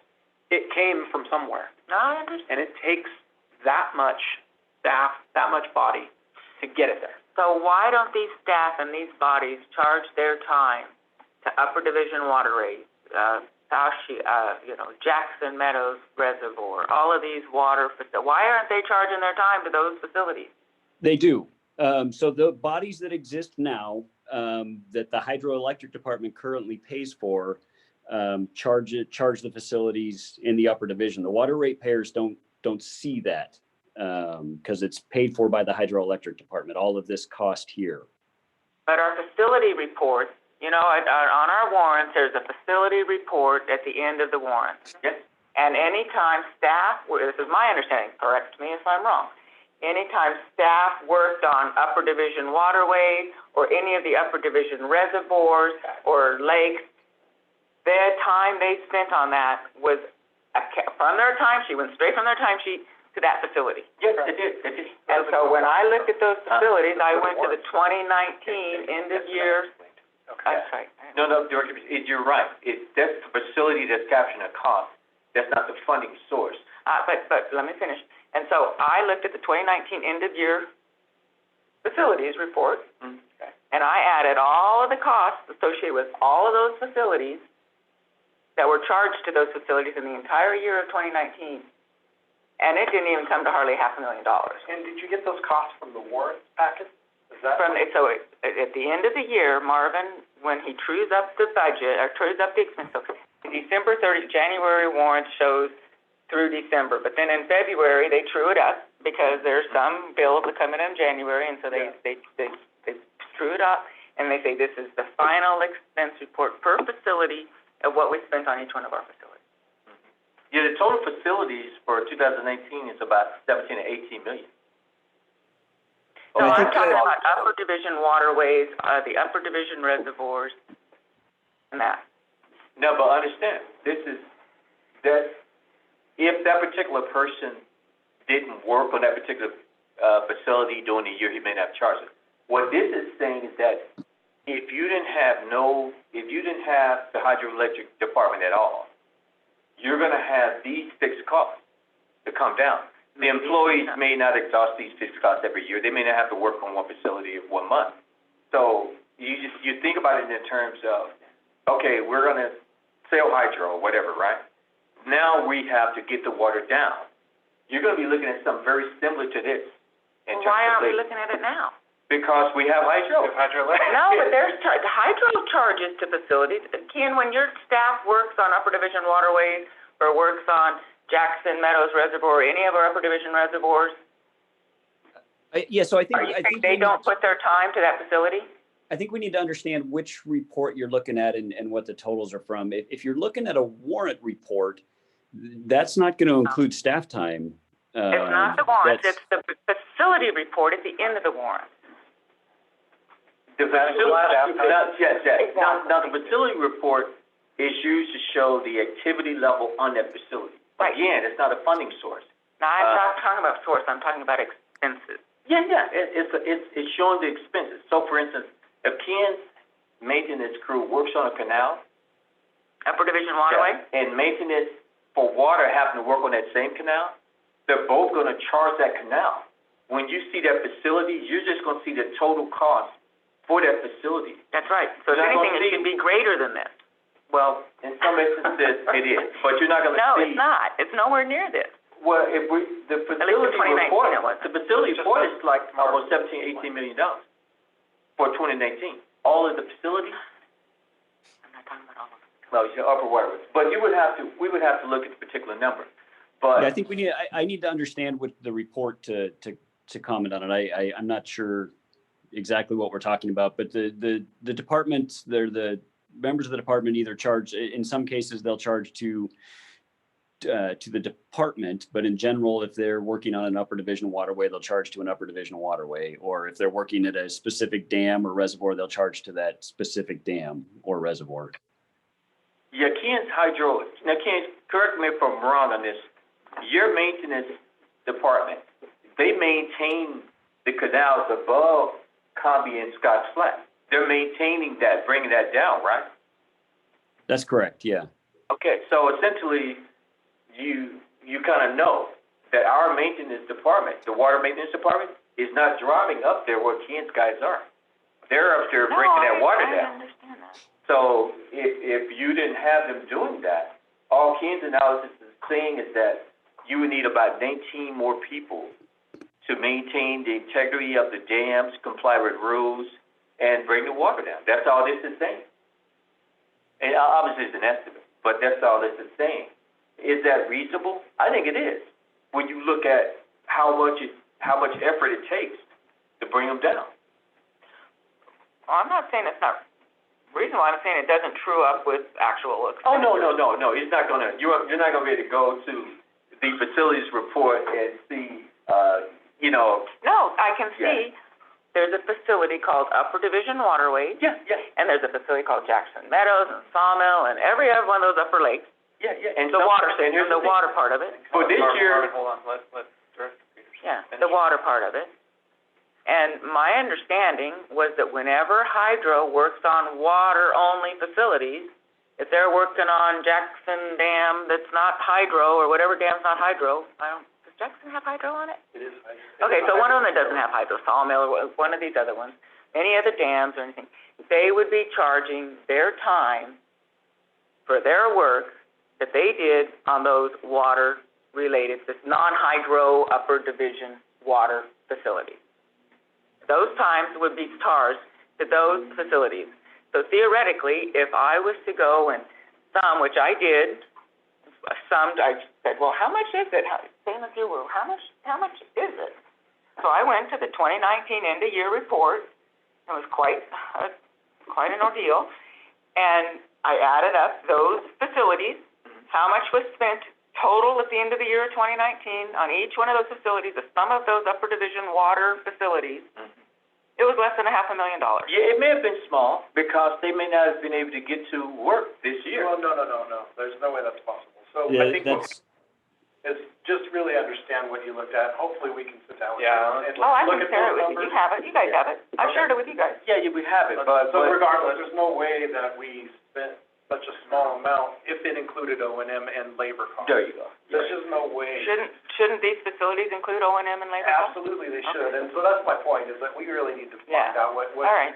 the numbers you looked at and make sure they all true up, Yeah, because there's no way that would be that small amount if it Yeah. included our. please do. Yeah, well, we can look at that as another exercise, but this was essentially just to say that this is the cost that Ken estimates that it will cost on an annual basis to bring the water down.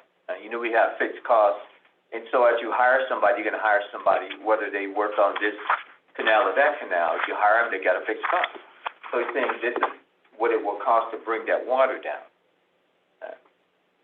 And labor.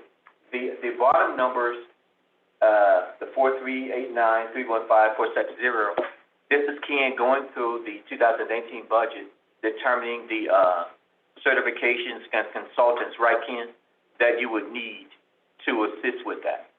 Yeah, that's correct. This is, equipment, materials, consultants, contractors, all of the things. Basically, I went through and said, if the powerhouses did not exist, which of the line items in the 2021 budget would still need to be there? So that's capital, that's kind of an all-in number of everything that would still exist except for powerhouses and related facilities, the Dutch Flat After Bay, the Dutch Flat Forebay, they don't serve any water purpose. So I pulled all of that cost out. Okay. And what are 50112, 50, what are those funds, or what is Those that? are the departments. So in your budget document, you see 50112, that's the admin department, the hydro admin department. 50161 is the hydro maintenance department, and 50167 is the hydro operations department.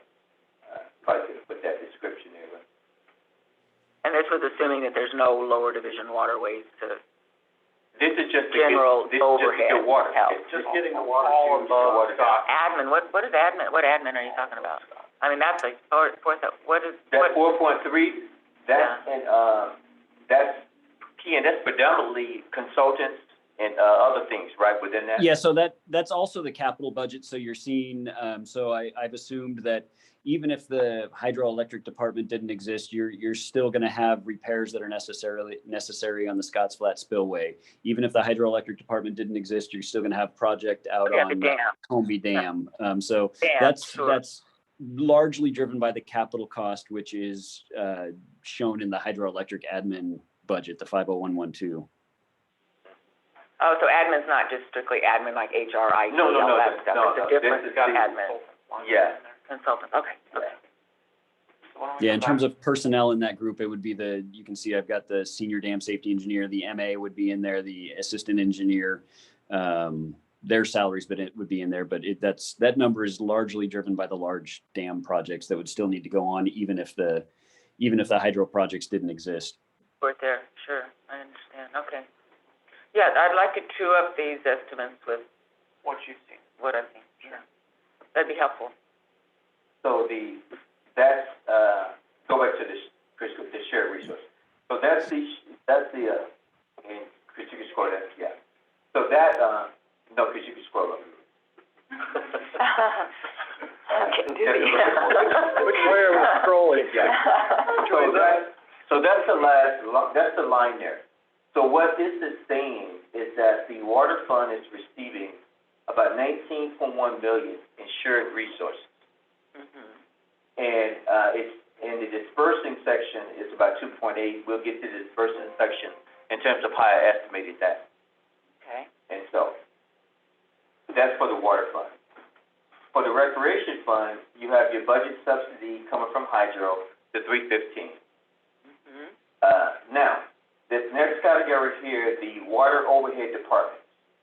What I determined is that based upon the overhead cost, water is providing about $593,000 in support to recreation.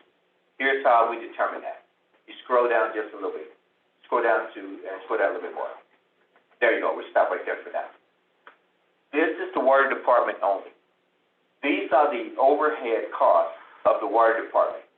These are the departments that any organization would need.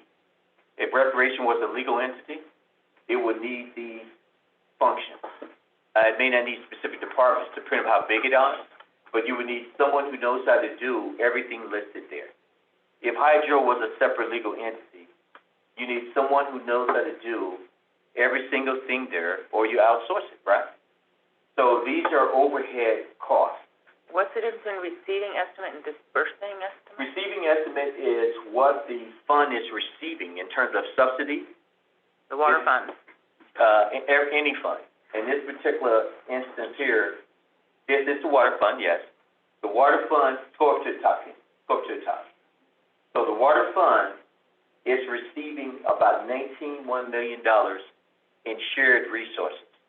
So if you didn't have a recreation or a hydro, you got to put about $19.1 million into the water's budget to function.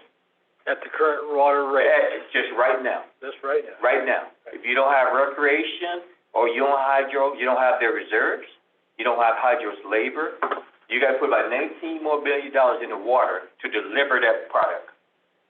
And as far as we know, recreation doesn't even break even.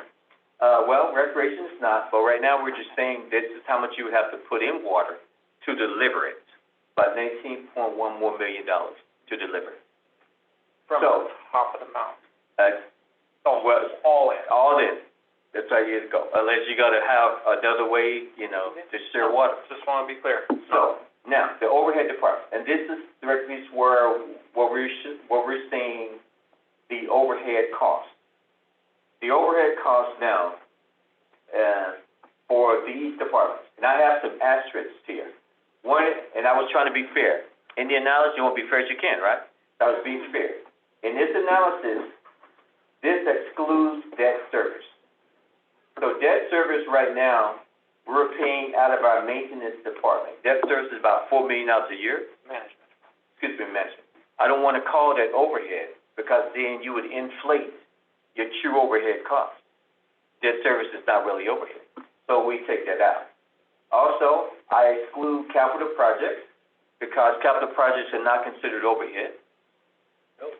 And this And when is are all, capital projects assigned as capital projects? Oh, that's at CAPR, so you're going to give us what that is, and we can maybe put a policy on it. That's a portion of cost that we're calling capital because we're going to capitalize it, and it has a separate revenue source, some of it.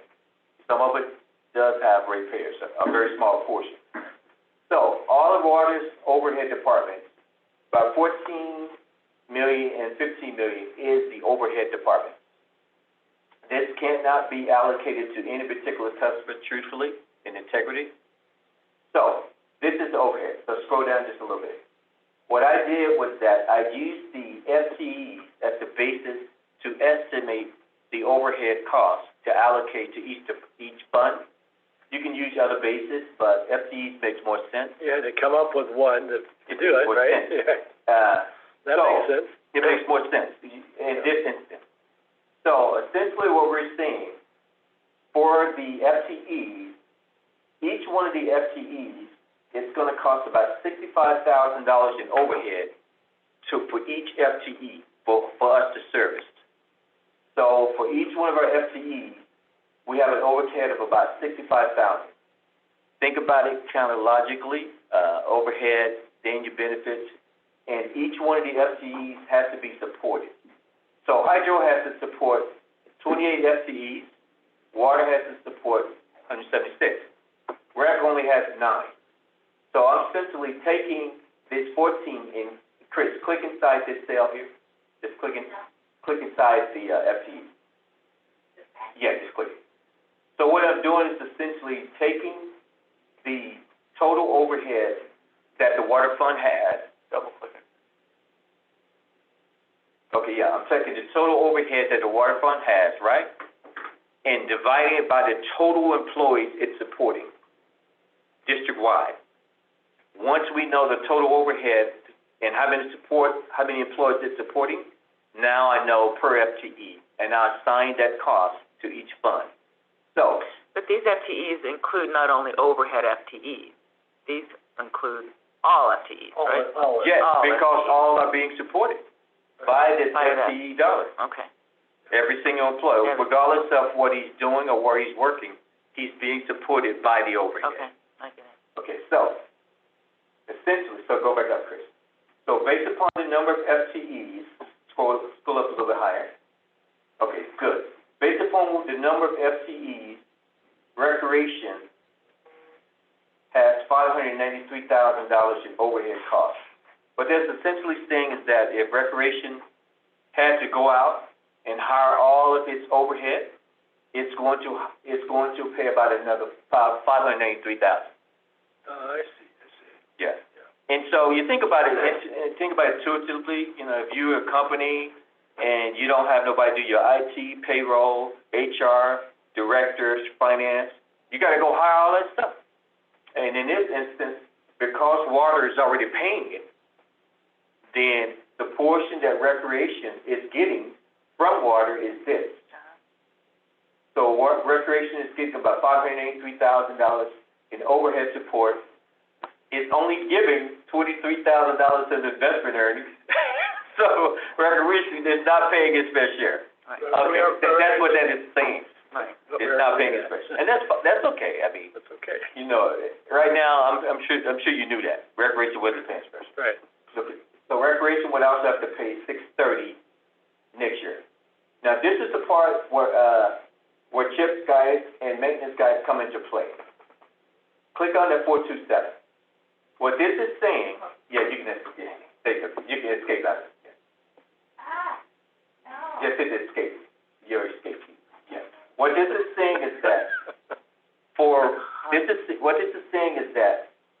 the water department to maintain the recreational water, sewer, and sites, because they're also doing some little upkeep on it, it's costing the water department $427,000 to do that.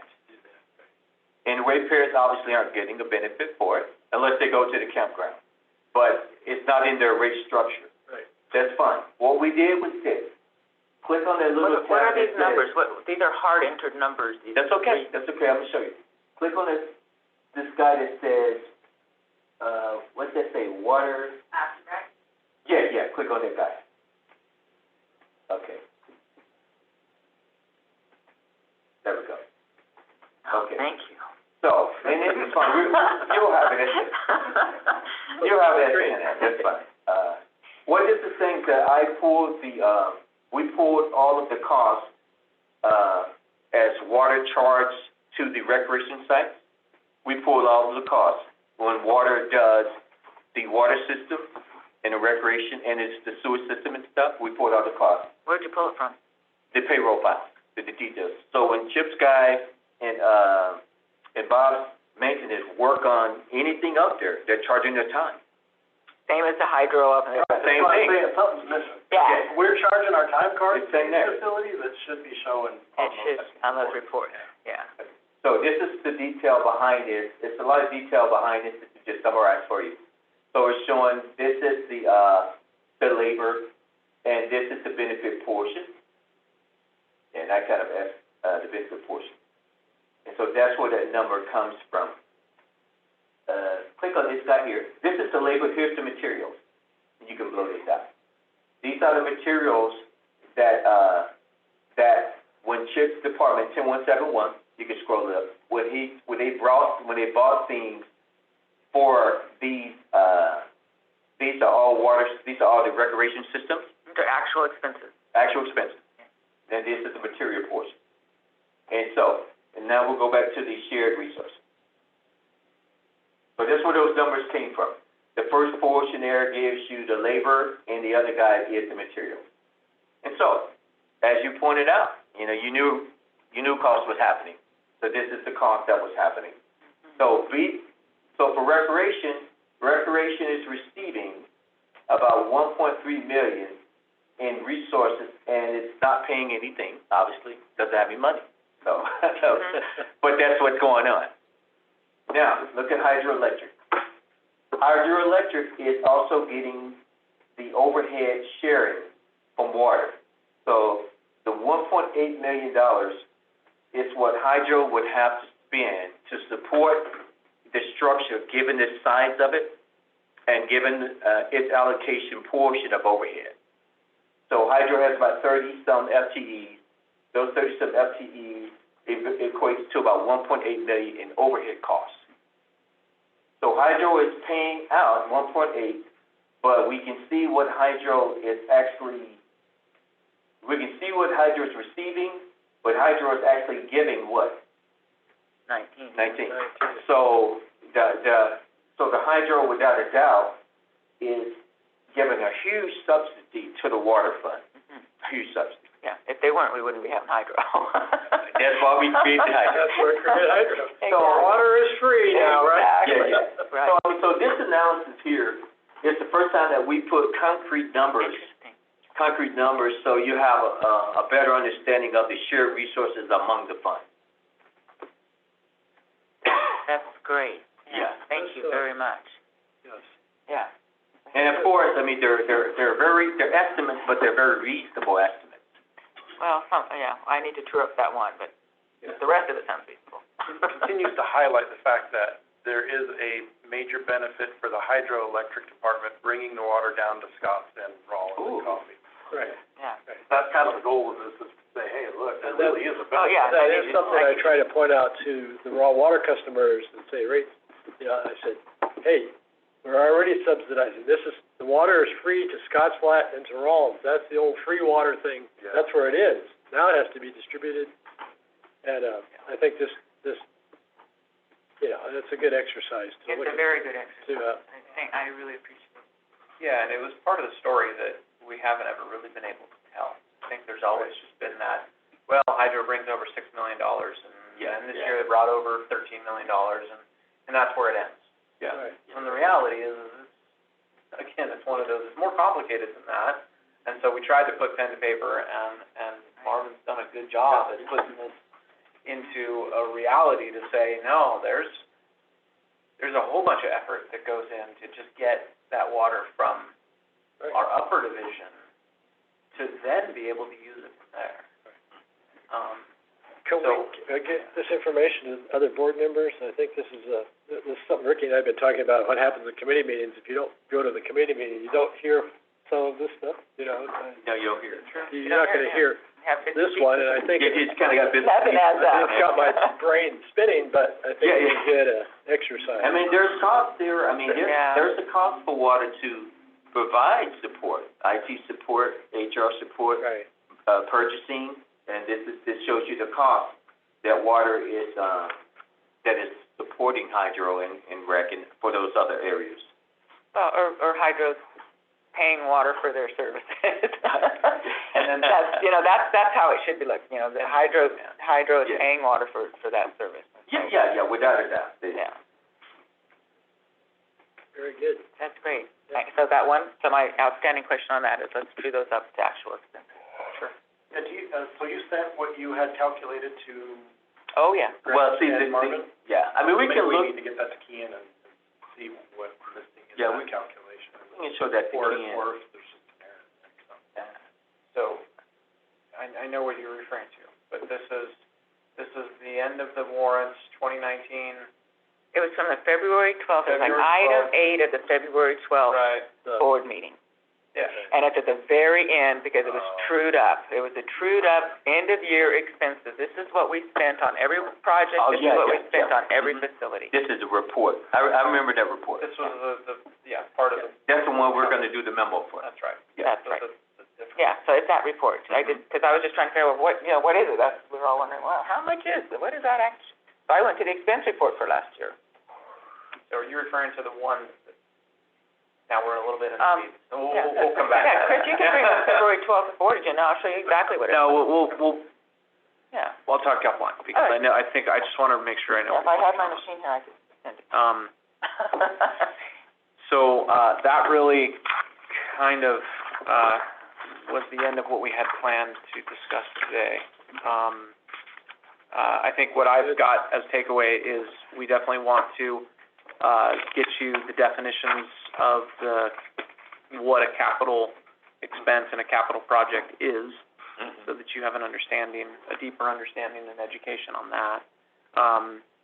We're gonna look at some of these, like, in lieu of the municipal rate packages, we are going to what? I'll tell you what, how about we bring a few of the schedules to the next committee, some of the ones that we feel like are easy to clean up, Okay, and we'll just start knocking a few out with every meeting. Yeah. Because there's a lot to get through, it's 30-some odd schedules, right? So we'll just start bringing a few forward with the cleanup, the proposed cleanup, make sure we get buy-in, or talk about the analyses and how we get there. So we can clear these up one at a time. that sounds good. That would be great. That sounds good. And one thing on those schedules that we're cleaning up, I know we've talked about it, but just to confirm, a lot of them have definitions that, Yeah. and the definitions and rules and regulations. So if we could put a hyperlink in Right. each one of those, just so you can, We're you already- don't have to go to a whole other document and Yeah. dig through the other document. It's Aurora's already working on that Yeah, reference. so that's gonna, that helps a lot, just understanding definitions of what is the meaning to be a Sure. capital project, what is the meaning, Yeah. to help by concept. Regarding the MOUs, we're gonna do some internal review of some of those and come back, and either be bringing a request from this committee to the board to dig deeper, but I think there's still some things that we need to look at, that I'm a little not certain about, so we might have to look at it and either bring it back to this committee and talk about it again, or bring it to the When board. you say MOUs, are you regarding the municipal contracts? Okay. I think that if this committee is concerned and the board is concerned about the rates those contracts are paying to, it's as simple as fixing 5R. Right. And then they're all uniform across the board and there's no discrepancy. Fair enough. So I think Okay. if that's what the concern is, we can handle it by fixing 5R, Right, I think. I concur. Okay. Right on. Everyone should be paying fair share, everyone should be, That was the intent, and they are all paying the same rate, but they may not be paying the same rate as other customers, and I get your concern, yeah, I do. Okay. So 5R, we'll look at that and Yeah. figure that out. And, right, and I guess, I don't know if it takes board to look at that, or we just would do that internally. I know you're not interested in doing that, but, Well, I'm Well, no, I think that would be that's gotta be a board It's decision. gotta be a board. It will be, but it's up to staff to provide the justification and the theory of how the rate got to what it is, That's right. right. and we'll work on it. So we'll look at that and then we'll bounce that to the Right. board as soon as we're We're ready. digging the files and find out how they got to be what they are. Yeah. Okay. and then I guess it would be, if we change how they got to be how they are, then that would be a board decision. Yeah. Correct. Fair enough. Correct.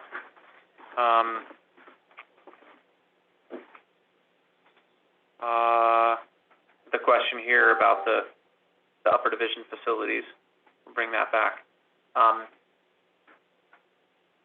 That's kind of the takeaways that I had from this meeting.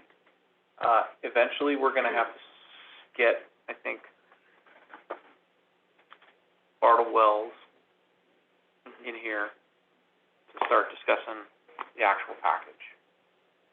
Yeah, and looking at how, if we did make the changes, it's arbitrary whether we want to change, what would be the impacts of them? I mean, what is just the one that we did it, I think we should just make it straight across, but as Director Beerweather said, some of it he doesn't think is worth even looking at, but. Well, I think it's small numbers, that's what I think. Yeah. I don't know. But we don't know. We don't know. That's what I want to know. I want to know, are they small numbers or are they not? That's what I want to get to.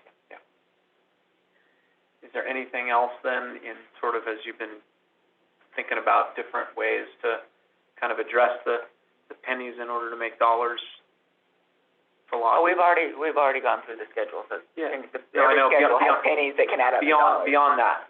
No, that's what we're here, is to look at the schedule.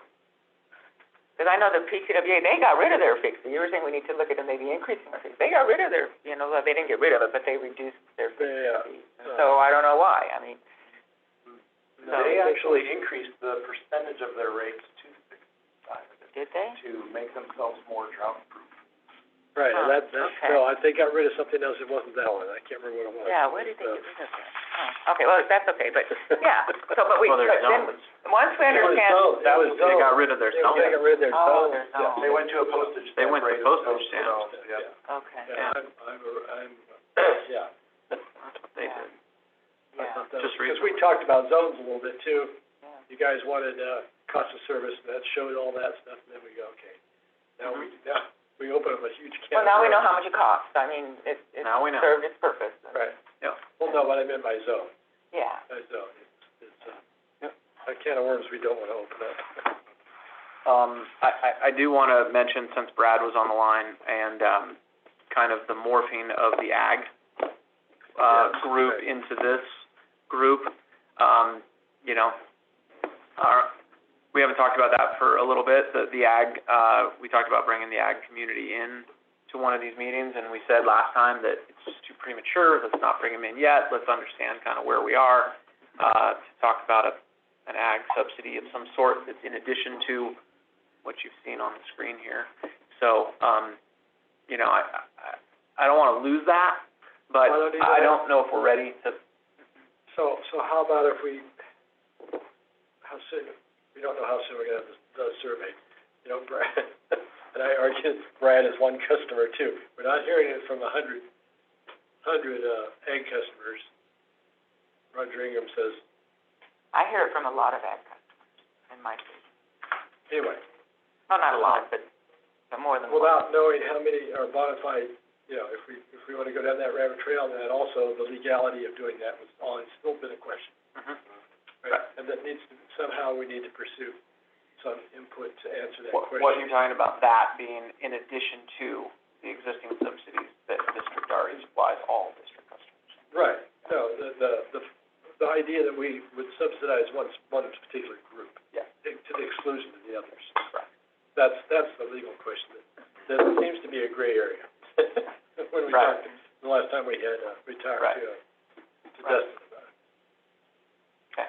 So, We don't want to lose and then- sight of that. I don't know if we're kind of ready to bring that into the conversation yet. It doesn't feel like, it still feels like we're in the squishy zone. Right. So, I think you need to be able to throw the model up on the board and Yeah. throw numbers at it. Right. Say, okay, an additional subsidy here affects the bottom line That's here And that's this what we way. did on the advisory committee that I was on before the last go around. It was good to to have those models that, here's what happens if you do this. Yeah. We don't know how many, Right. we don't know how many egg customers we're talking about. We don't know what the dollar value is to them. And my question to Brad and the rest of them, where do you propose that money to come from? yeah. Because Yeah. we have this news around. So we're pretty close. We'll be getting to, I think, that model pretty soon. Maybe by February, we're putting that on the screen, because that would be about right. And, we need to get moving on that. Yes. And we need to start throwing the numbers in and making it happen. And Okay. Good. one more thing, so I'm looking for it, but, it just crossed my mind. We have a lot of, individual special agreements. There's quite a few of them. And so, even though these people get free water, is there any room in any of these agreements? Oh, that one? We've tried. They've, Many of those agreements say in perpetuity. But it says water in perpetuity, it doesn't say delivery of the water, because now we have fixed fees. well, now it's just getting tricky. So, because we do have fixed fees, So if it says just the water, then why wouldn't they have to help we have pay tried to get on the a water? number of those, and We can't hit them with a fixed cost? the bottom line is no. No. Because there was a big court case on that, or a court. On one of them. That's Yeah. in relation to like the $6 water. Right. And there's quite a few of those, and legal's, counsel backs it. No, Yeah. can't do that. Yeah. That was, But a lot of them just say provides the water. It doesn't say help. bring a bucket up to the ditch. Help maintain, so we can't, help us maintain it, so we can provide you the water. Right. And so I would like to invest, I know, you guys have done it. Well, we can give you support for the violence. Yes. Yeah, I'm you not interested can, in yeah. necessarily going that Now, route. if they connect, they still gotta pay their capacity. I don't think that, so Yeah. that, we've gone that route as a district before, and I'm Well, then let's not find out sure. what we did. Let's find out how it went. Yeah, I'll let you know. We have correspondence back and forth on those topics. Yeah. Basically, legal counsel said we really can't change it. Any of them. Well, I'll look at what we have. Okay, yeah, because I think some of them have some room for wiggle room. I mean, A lot of them are actually starting to disappear as parcels, no longer ranch, they're subdividing, for instance, in the Lincoln area. So is there a clause that says, as long as you own it or something like that? Yes, there's some of that. They're all very. they're all different. They're all different. A lot of Some times of them run with the land, some of them Okay, are yeah. with the individual customers. So I just want to revisit those, just to Yeah. make sure that they're all fresh. And just for your information, we have notes in our file, and for those that say, this agreement only, is allowed if it's owned in the family, parcels in the family. Yeah. We check every single year and make sure that still Good. in that family, it hasn't changed hands, Mm. and we check on all the conditions that they have to meet Okay. every year, so That's we're good watching to it. know. Good, Yeah. good. Well, that's good. Again, just pennies. Right. And it was all good back in the day when water was abundant and labor was cheap, but we're not there anymore. It's coming up on 100 years here, so. Okay.